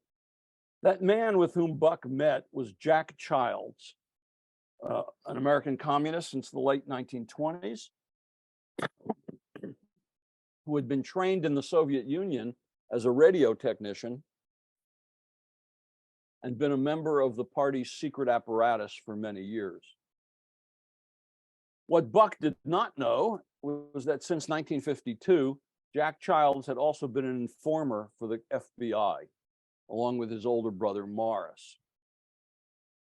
Morris had escaped government attention since being ousted as editor of the Daily Worker in an internal power struggle in 1949 and suffering a serious heart attack that left him an invalid. Bitter about the Communist Party's treatment of his brother, Jack had agreed to cooperate with the FBI in 1952 and helped reel in Morris. The FBI helped Morris to recover. They sent him to the Mayo Clinic for treatment for his heart disease. And over the years, Morris became, in effect, the Communist Party of the United States' foreign minister, traveling dozens of times to the Soviet Union, to Communist China, to Cuba, to consult with and discuss issues with Communist Party leaders. This was known as Operation Solo. The Childs brothers were the most significant counterintelligence assets ever run by the FBI. Jack Childs visited with Tim Buck on Saturday, May 5th, 1956, at his home in Toronto. Buck had recently returned from Moscow. He told Jack that he had left Moscow before Khrushchev's speech to accompany the body of Polish communist leader Boleslav Berut, who had died of heart failure, back to Warsaw. There, he received a call from a Canadian colleague serving in Bucharest who had learned about the secret speech. Buck conferred with him and then returned to Moscow. He angrily confronted his liaison in the International Department of the Soviet Party, who oversaw relations with the LLP, about why foreigners like him had not been informed and was told it was a Soviet issue. According to Buck, as Jack recounted to the FBI, and all this information comes from FBI files that have been made public over the last several years. According to Buck, the Canadian group was warmly received. Suslov urged the members of the delegation to speak frankly, announced that he recognized their difficulties and wanted to help them, but noted that his organization was responsible for the government and not a Comintern. Their discussion, he said, was based on a party relationship. On the 7th day of its trip, the delegation met with Khrushchev for more than 4 hours. The Canadians formulated a series of questions that were addressed to Suslov by Buck. The first set focused on Khrushchev's speech. On behalf of themselves and the Communist Party of the United States, they wanted to know its meaning, wanted an explanation for the violations of inter-party democracy, why and how Stalin had subverted it, why current critics of Stalin who were part of the leadership during his reign had not criticized Stalin during his lifetime. In retrospect, that's an extraordinarily silly question. They wanted explanations for the cult of the individual. Quote, why people were shot for political disagreement, and whether the dictatorship of the proletariat and democratic centralism needed to be rethought, end quote. The Soviet transcript of the conversation indicates that Buck himself spoke in favor of the dictatorship of the proletariat and democratic socialism, centralism, whereas Salzburg expressed opposition. Another set of questions focused on relations among communist parties. Recognizing that another Comintern was not feasible, the Canadians still felt the need for more regular and regularized consultation, suggesting a new institute be set up in Moscow that could offer scholarships, quote, similar to Rhodes scholarships, end quote, to enable communist parties to send highly developed comrades to the Soviet Union. In the interim, the Soviet Union could invite comrades to study Marxism, Leninism in Moscow, set up a new international journal, or a series of regional journals to promote coordination among communist parties. The third set of questions focused on the Jewish issue. Buck indicated that he had told to Jack Childs that he had told Suslov that many American and Canadian communists had become violent critics of the Soviet Union because of restrictions on Yiddish and Jewish culture. He specifically noted that one of the members of the delegation, Salzburg, had gone public with his criticism. After a recess for a day to consider how to respond, Suslov, befitting a stalwart defender of Marxism-Leninism, resolutely defended both democratic centralism and dictatorship of the proletariat. He reported that as the 20th Congress had unfolded, it became clear that the Soviet delegates wanted a fuller discussion of issues about the cult of personality. And the presiding committee had met the night before the last session and outlined the contours of Khrushchev's speech. Buck interrupted him and said foreign delegates should have been told this was coming instead of being allowed, quote, to go home in ignorance, end quote. Suslov allowed that he might be correct, but the original thought was that the speech would not go beyond the Communist Party of the Soviet Union. So if it did get wider circulation, it would be regarded as an internal problem. Regarding Stalin, Suslov explained that from 1926 onward, every enemy of the party attacked Stalin directly, so loyal communists had to be loyal to Stalin. He admitted that glorifying Stalin led to the power of the state becoming personal power. Quote, perhaps we did some silly things, end quote. Perhaps we made some mistakes. Discussing the fact that people were shot for political disagreements, he said, quote, in discussing the liquidation of people, let us not measure it in black and white terms.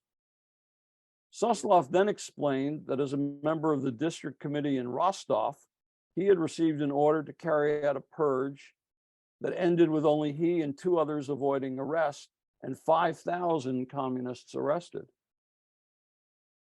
He said that Stalin did not personally order this purge or carry it out. He simply pointed in this direction. He, quote, talked about enemies in general, and we carried through concretely. At a plenum before the 18th Congress, critics of Yezhov had demanded his removal as head of the GPU. Stalin consented and replaced him with Beria, whom Suslov and others assumed, quote, would be a wonderful thing. Lo and behold, it turned out to be a false hope. All in all, Suslov thought, quote, it is hard to explain these things. They must be looked upon as a social process.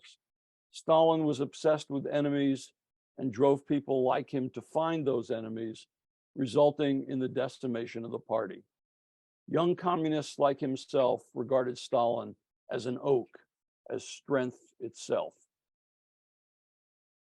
Turning to the Jewish question, Suslov denied that Jews were the chief victims of national oppression in the Soviet Union. He and the party leadership believed that the Ukrainians had suffered more due to Stalin's efforts at Russification. This, he admitted, quote, did not make it any easier for the Jews, but he wants the Canadians to understand that other nationalities also suffered, end quote. He denied that the Jewish Anti-Fascist Committee had been suppressed because it was Jewish, claiming that similar committees had also been abolished. It had become, he complained, a glorified committee for the grievances of the Jews. Russians had begun to feel that Jews were getting extra benefits.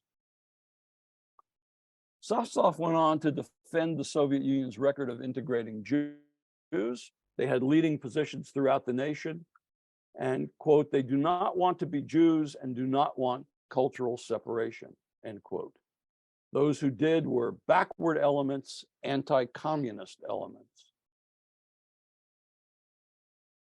He then brought up the charge that some Soviet Jews wanted to create a Jewish republic in the Crimea, and had been supported by members of the Jewish Anti-Fascist Committee.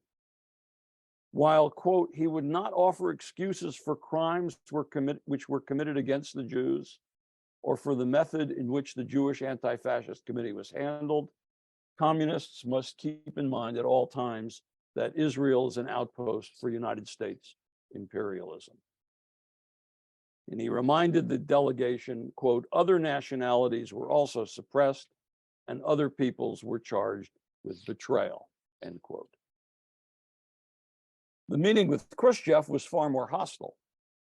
Buck claimed that he began by telling him that the Canadians were not fully satisfied by the information they had received. In an opening speech of more than 1 hour, Khrushchev attacked Joseph Salzberg, who had asked if he believed Jews in the Soviet Union had been subjected to forced integration. Khrushchev's response was that the Soviet Union was still surrounded by enemies. Jews had the same opportunities for cultural development as any other nationalities. They had been given Birobidzhan with its immense resources, virgin forests, and good soil, but, quote, we cannot get the Jews to go there, end quote. Khrushchev insisted that Soviet Jews were being integrated into Soviet life. Some Jews, however, quote, do not represent progress, or in general do not represent progressive interests. Then Khrushchev blamed the Jews for fomenting anti-Semitism by bragging about how Jews were involved in rebuilding Soviet cities. Cultural separation, in any case, was influenced by those hostile to the Soviet Union.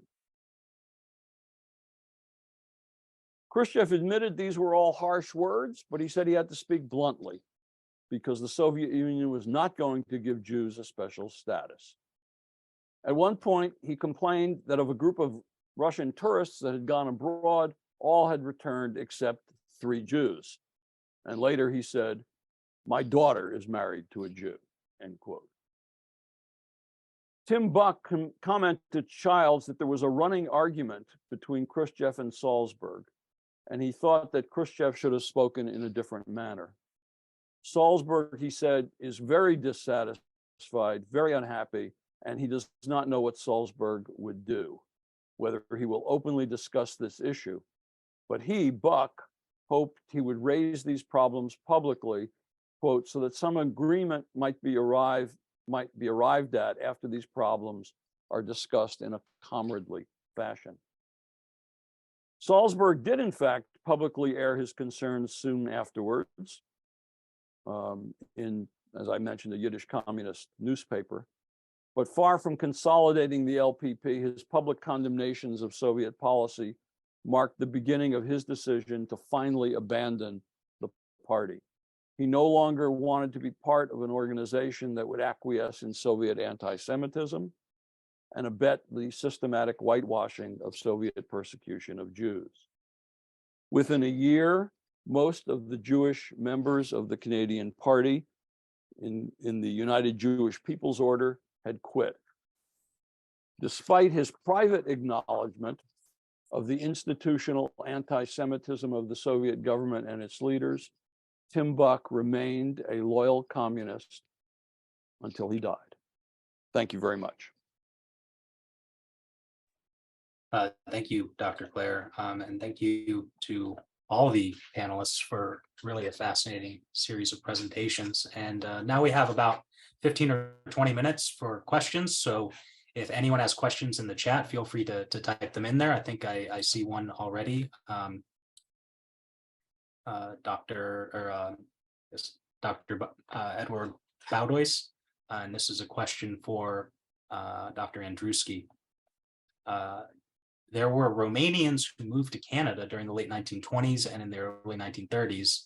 Are you aware of any accounts they published about famine in Ukraine and the Holodomor itself in the 30s or later? Thank you. I actually think this is a question for Dr. Baudois, because this is his area of expertise and research.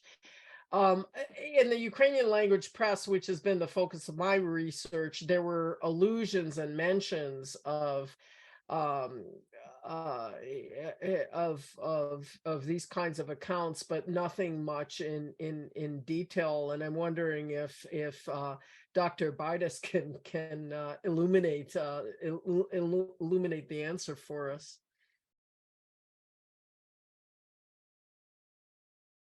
And I believe Dr. Sisson also has a question for Dr. Gamache. I see Louis Fisher says that many of the bookkeepers were Petlurites, sorry, bad pronunciation, the Soviet code word for supporters of the Ukrainian People's Republic and Ukrainian patriots in general. How extensive was Louis Fisher's knowledge of the Ukrainian movement, and what was his attitude toward it? Or was he merely repeating Soviet terminology?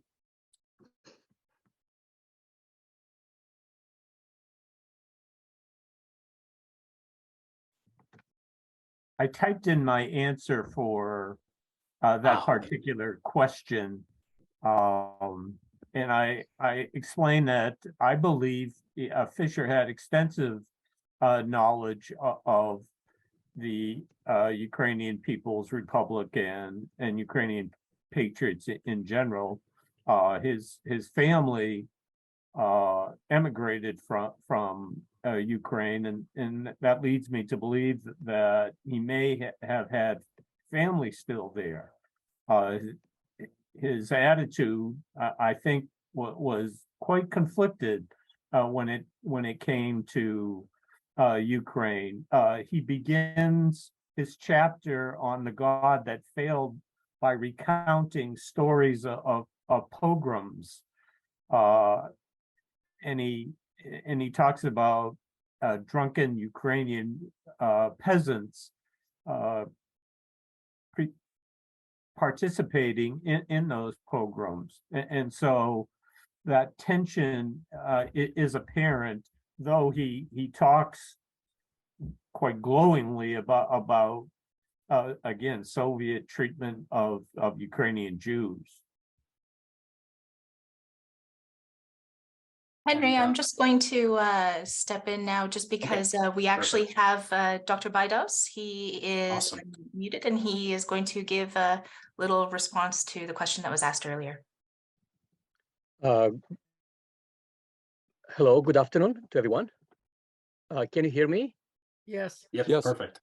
Okay, because I'm sure you cannot see me, but it's okay. I can say, I'm very happy that I made it today to attend virtual this event. So much interesting information and details. But to get it closer to the question I asked, this is one area of eyes, and I'm but so far didn't look into You're cutting in and out a bit right now. It's more, lagging. most of my focus. Okay. Oh, sorry. Oh, hear me now? Yeah, it's cutting in and out a bit. So if we don't respond or understand, sorry in advance. All right, then I'll speak slowly and shortly. As of today, my focus is on sources from Moldova, Ukraine. I did yet source for Canada.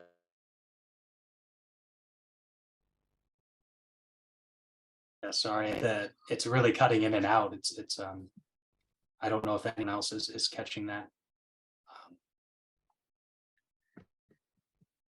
Okay, I will type. It's okay. Yeah, that'd be great. Yeah, sorry about that. It's always something with Zoom. Yeah, Jen, were there other questions that you saw?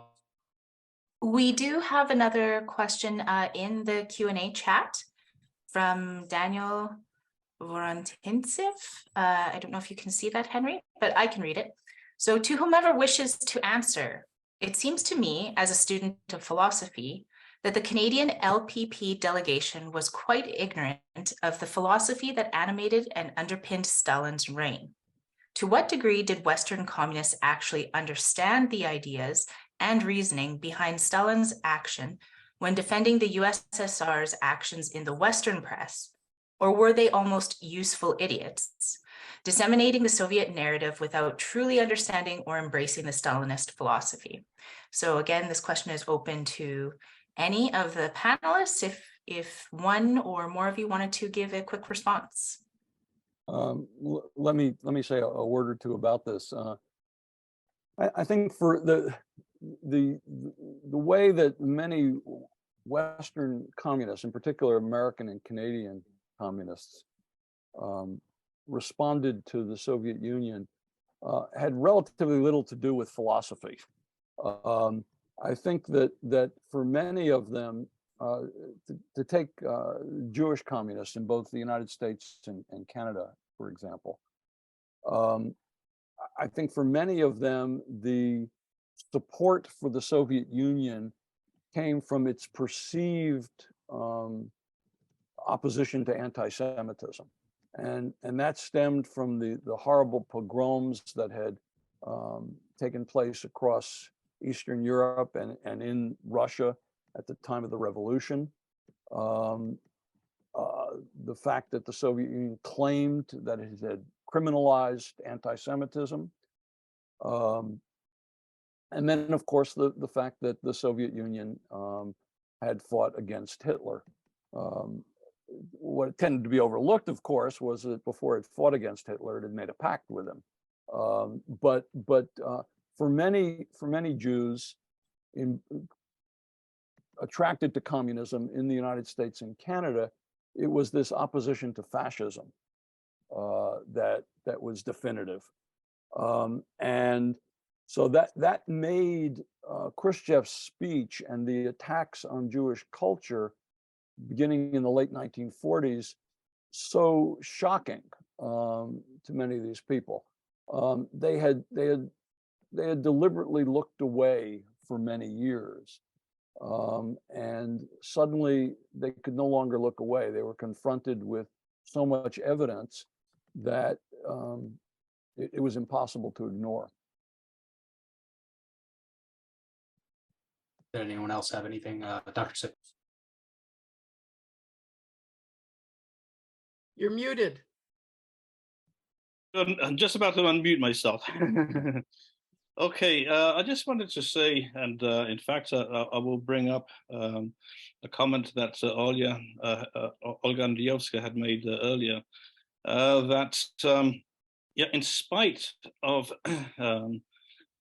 all the reports about the famine that appeared in the mainstream press, the pro-Soviet movement increased, in spite of the fact that there was a group that broke with the Ukrainian Labor Farm Table Association.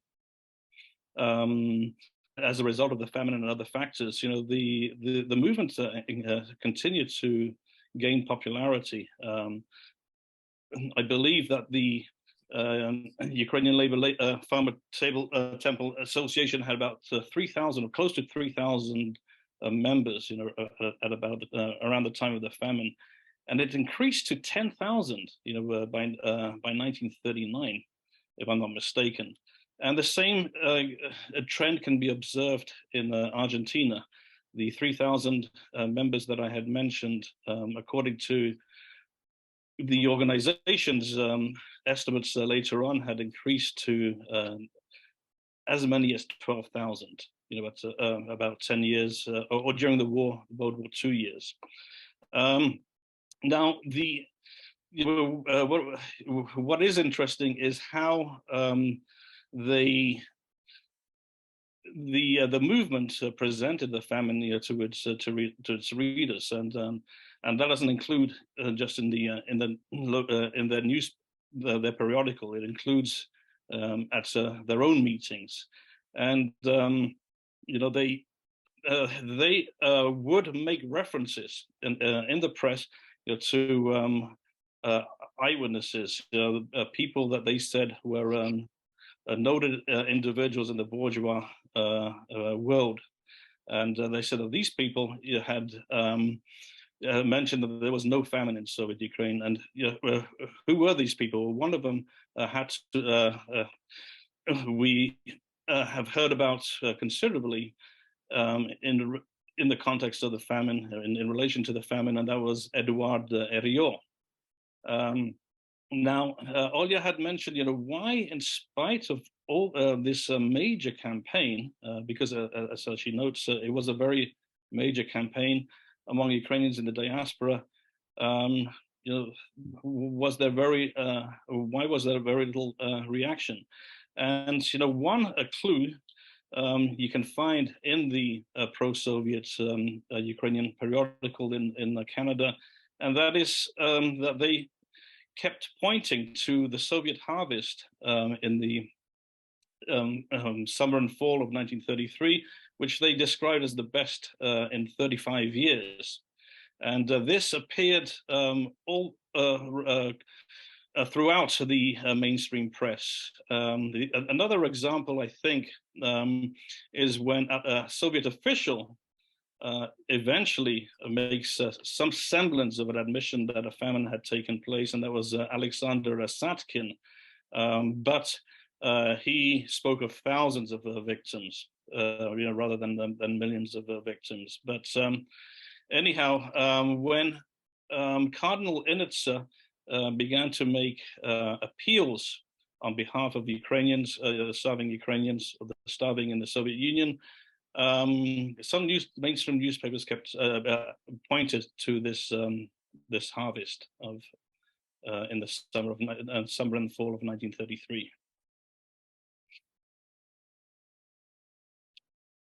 I'll end there. Great. Jen, did you see another good question in the chat that maybe would be? You bet. So I'm just going to follow up. So Dr. Baidos, he typed his answer, so he's apologized for the poor connection, but his focus is first of all on sources from Romania, Moldova, and Ukraine, but he hasn't yet looked into possible Canadian sources, so he plans to do so. So thank you for that, Dr. Baidos. Next, we have a question from Nina. So this would probably be more so towards Dr. Klehr, but it could be for really anyone. The question is that she's surprised to hear so many topics regarding Jewish relations, etc., but she's wondering, is it legitimate to ask, would you say that one can make the generalization that Jewish people consider Ukrainians more the enemy than they do Russians? And then she follows that up with saying that she says this because she heard Noam Chomsky bring up the mistreatment of his grandparents in Ukraine when discussing why Putin is basically justified in his invasion of Ukraine. So I will just let Dr. Klehr perhaps answer that. Well, I would say that suggesting that Noam Chomsky speaks for any large numbers of Jewish Americans is quite false. Noam Chomsky speaks largely for himself and very much a minority position. My own sense is that the overwhelming majority of Jews in the United States, I can't speak for Canada, but certainly in the United States, are sympathetic to Ukraine and not to Russia. Thank you. And we just have a few more minutes here, so I'm going to move on to another question. We have a question from Lana, and it's to Dr. Andriewsky. You mentioned about the particular interest of the Ukrainian diaspora in the US in Ukrainian-Polish relations. I have heard and read this from others as well. How did it present itself proportionally, for example, with Svoboda reporting? If there was a shift to the situation in the Soviet Union, when did you see this occur? Was this before 1932, not until mid-1933? To what extent did the diaspora consider that reports of terror and famine were Polish propaganda?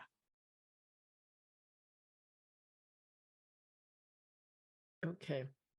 Well, the shift begins to occur around 1929, and it's really quite dramatic. I mean, the communist press continued to focus on the situation in Poland, and never turned its attention to famine in Ukraine, other than the great achievements of the first five-year plan. It wasn't considered to be Polish propaganda, because the epicenter of news about famine in Soviet Ukraine was coming out of Poland, was coming out of Western Ukraine, out of Eastern Poland. It was the Ukrainian activists in view who were raising the issue, who had actually turned away from sort of their own problems to focus on what they saw was something exceptional and enormous. So I've never really heard anybody talk about it as Polish propaganda, because the source of the information was Ukrainian. But if you look at Svoboda, and the reason I talk about Svoboda so much, not only because it's the largest non-communist newspaper and the best read, is because it's available digitally. You can just go and look at it. It's quite amazing.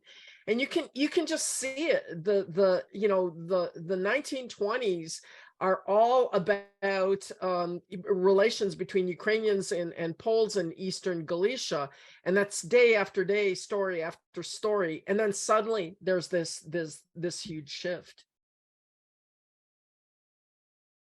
Okay, and I think we have time for, unfortunately, just one more question. But we really appreciate everyone having submitted their questions. So from Irina Skubi, some of you mentioned that Soviet authorities considered the activity of Ukrainian press in linkage with Ukrainian or any other foreign political movement abroad. I was curious to know to what extent this was justified, and if the Ukrainian press had strong links with Ukrainian emigrant political organizations. And that is open to anyone. I think maybe that's for me. Yeah, I mean, all of the newspapers were linked to some sort of organization or another. I mean, Svoboda was just exceptional because it represented a really diverse set of political views, but it was political.